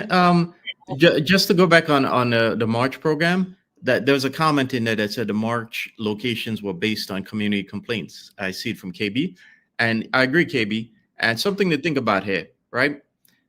The March program was removed, and what we got was a protectionist scheme by people, the Caban's crew, allegedly Caban's crew. Okay, so Allegedly.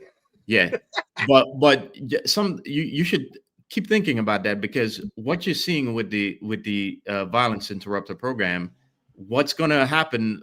If you can see past if you can look downhill and see what could come about from this program, you'd see it could easily turn into another protectionist racket, just like that one did. So it's something for you to keep in mind who are watching this right now. Yeah, 100%. I mean, that's what it is. Like that violence interrupter, whatever, that could 100% be corrupted. I think Eric brought that up about how that's what it is. You have no oversight, so why can't it turn into corruption? So I think I hope the BSA listen to this, and I hope they have some talking points to bring back. See what happens. Let's see what happens. And I think that's it, man. I think we wrapped up. We put out a couple of articles this week. Make sure you go over to our website. Barcode's up on the top left-hand corner of the screen. And if you scan that with your phone, it'll take you over to our website, www.thefinestunfiltered.com. That's powered by Cicada Traders. If you're looking to get a website like that, check those guys out. Give them a buzz. Tell them Finest Unfiltered sent you. I'm sure they'll take care of you. They'll do the right thing. And Yeah, so definitely check that out. Check out the website. Check out the articles we just dropped. We'll be dropping articles throughout the week, probably some over the weekend. I'm actually out this Monday coming. I got confused. I got discombobulated this last time. So, I'm sure I'll be Marlon, Eric. I don't know if they're bringing anybody else on, but we'll get in there. Yeah, and we appreciate everybody joining us. We had 610 people on. We'll close out with a Kaz Daughtry video where he had a packed house of about 18 people sitting in there, and then about another 6 cops who were on duty being paid. So we'll close out with his speech. But before we do that, what do you guys got? Yeah, I guess I'll go. Yeah, thank you guys for joining us today. And, we always appreciate you and appreciate the lively chat. The chat was moving. Chat was on fire today, and I could tell because it was moving so quickly. Like I had to pause it on my end to be able to see the words. But we always appreciate a lively chat. And you have a great weekend. And if you're on patrol, stay alert and remain safe. And I'll see you next week. Yeah, there's a hell of a Friday roundtable. I think the Friday roundtables are great. There's so much information to discuss. The 3 hours go so quick. And our friends and listeners, I really appreciate it. The engagement today was, I think by far today was the most I've ever seen. It was on fire and great input also on every topic. You guys provided a lot of great information. And thank you for the support for the other shows. I think Ron and Rob are doing a hell of a job. I love their take on policing, and their calm demeanor shows the great leadership that they had while on the job. I think Sal Greco puts an awesome show too. Real charismatic. I think 10-4 Tavern, if you haven't watched them yet, those guys got some great stories, some great connections throughout the entire country. And, we want to just discover information on all different ends and keep you up to date in the news. So, stay with the channel, stick with us. We're growing here, and you guys are growing with us. And the information is really important. So we'll be back Monday. John, I hope you enjoy the weekend off. And, of course, Tuesday, Sal Greco will be back. And then Tuesday night, 10-4 Tab. And then, of course, Wednesday, we'll be back again. We'll have a good interview on. We'll let you know who's coming on. And then Wednesday night, of course, will be the executive perspective, Ron and Rob. So the week is always packed, giving you information. Each show provides a different taste, whatever you're into. Maybe you like all the shows, or maybe just one show for you, or whatever times work for you. So God bless, stay engaged, but also cross-reference and check out the website, as John said before, www.defianceunfiltered.com. Check out articles that we wrote and we gave our perspective. You could also leave, there's a box there also. We encourage you to leave comments about the articles, your take on it, what you think about the discussions. There's a newsletter also, what you think about news. Leave your comments just as you do your engagement on the live chats. We appreciate it. So thank you, everyone. As always, great roundtable. John and Marlon, I appreciate it. It's always a pleasure being with you guys. Thank you, everyone. All right, let's do it. All right, find us Unfiltered, people. We'll be back at you.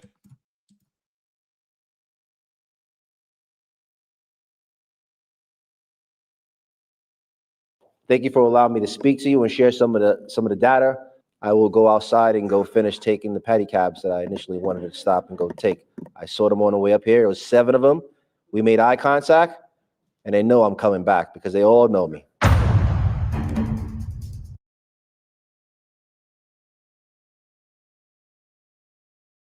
There's a handful of retired officers that don't live in the state that have a lot to say about the dream team, as I like to call it.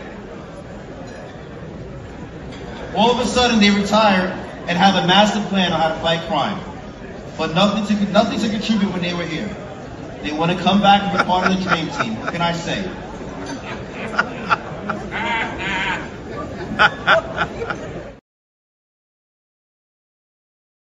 Law enforcement professionals dedicate their lives to serving and protecting our community, but who's protecting their financial futures? That's where Laidlaw Blue comes in.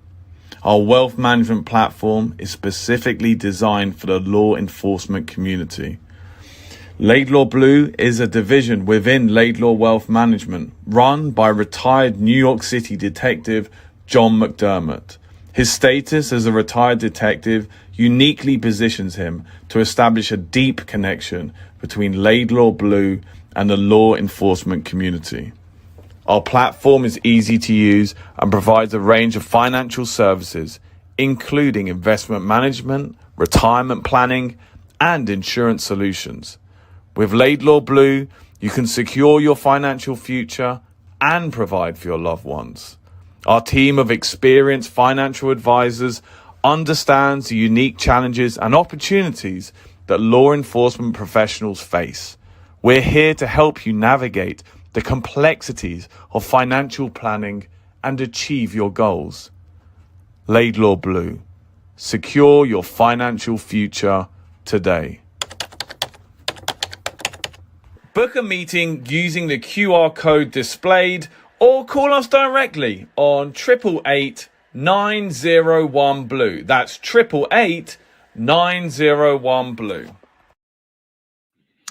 One thing I forgot. Hold on, people. I forgot the super chats. We forgot them. We apologize. Hassan just ripped me out for it on the text. So Hassan donated $49.99. Good morning, Triple H Wolverine, aka Eric and Marlon. You are the Michael Phelps of slipping on the keyboard.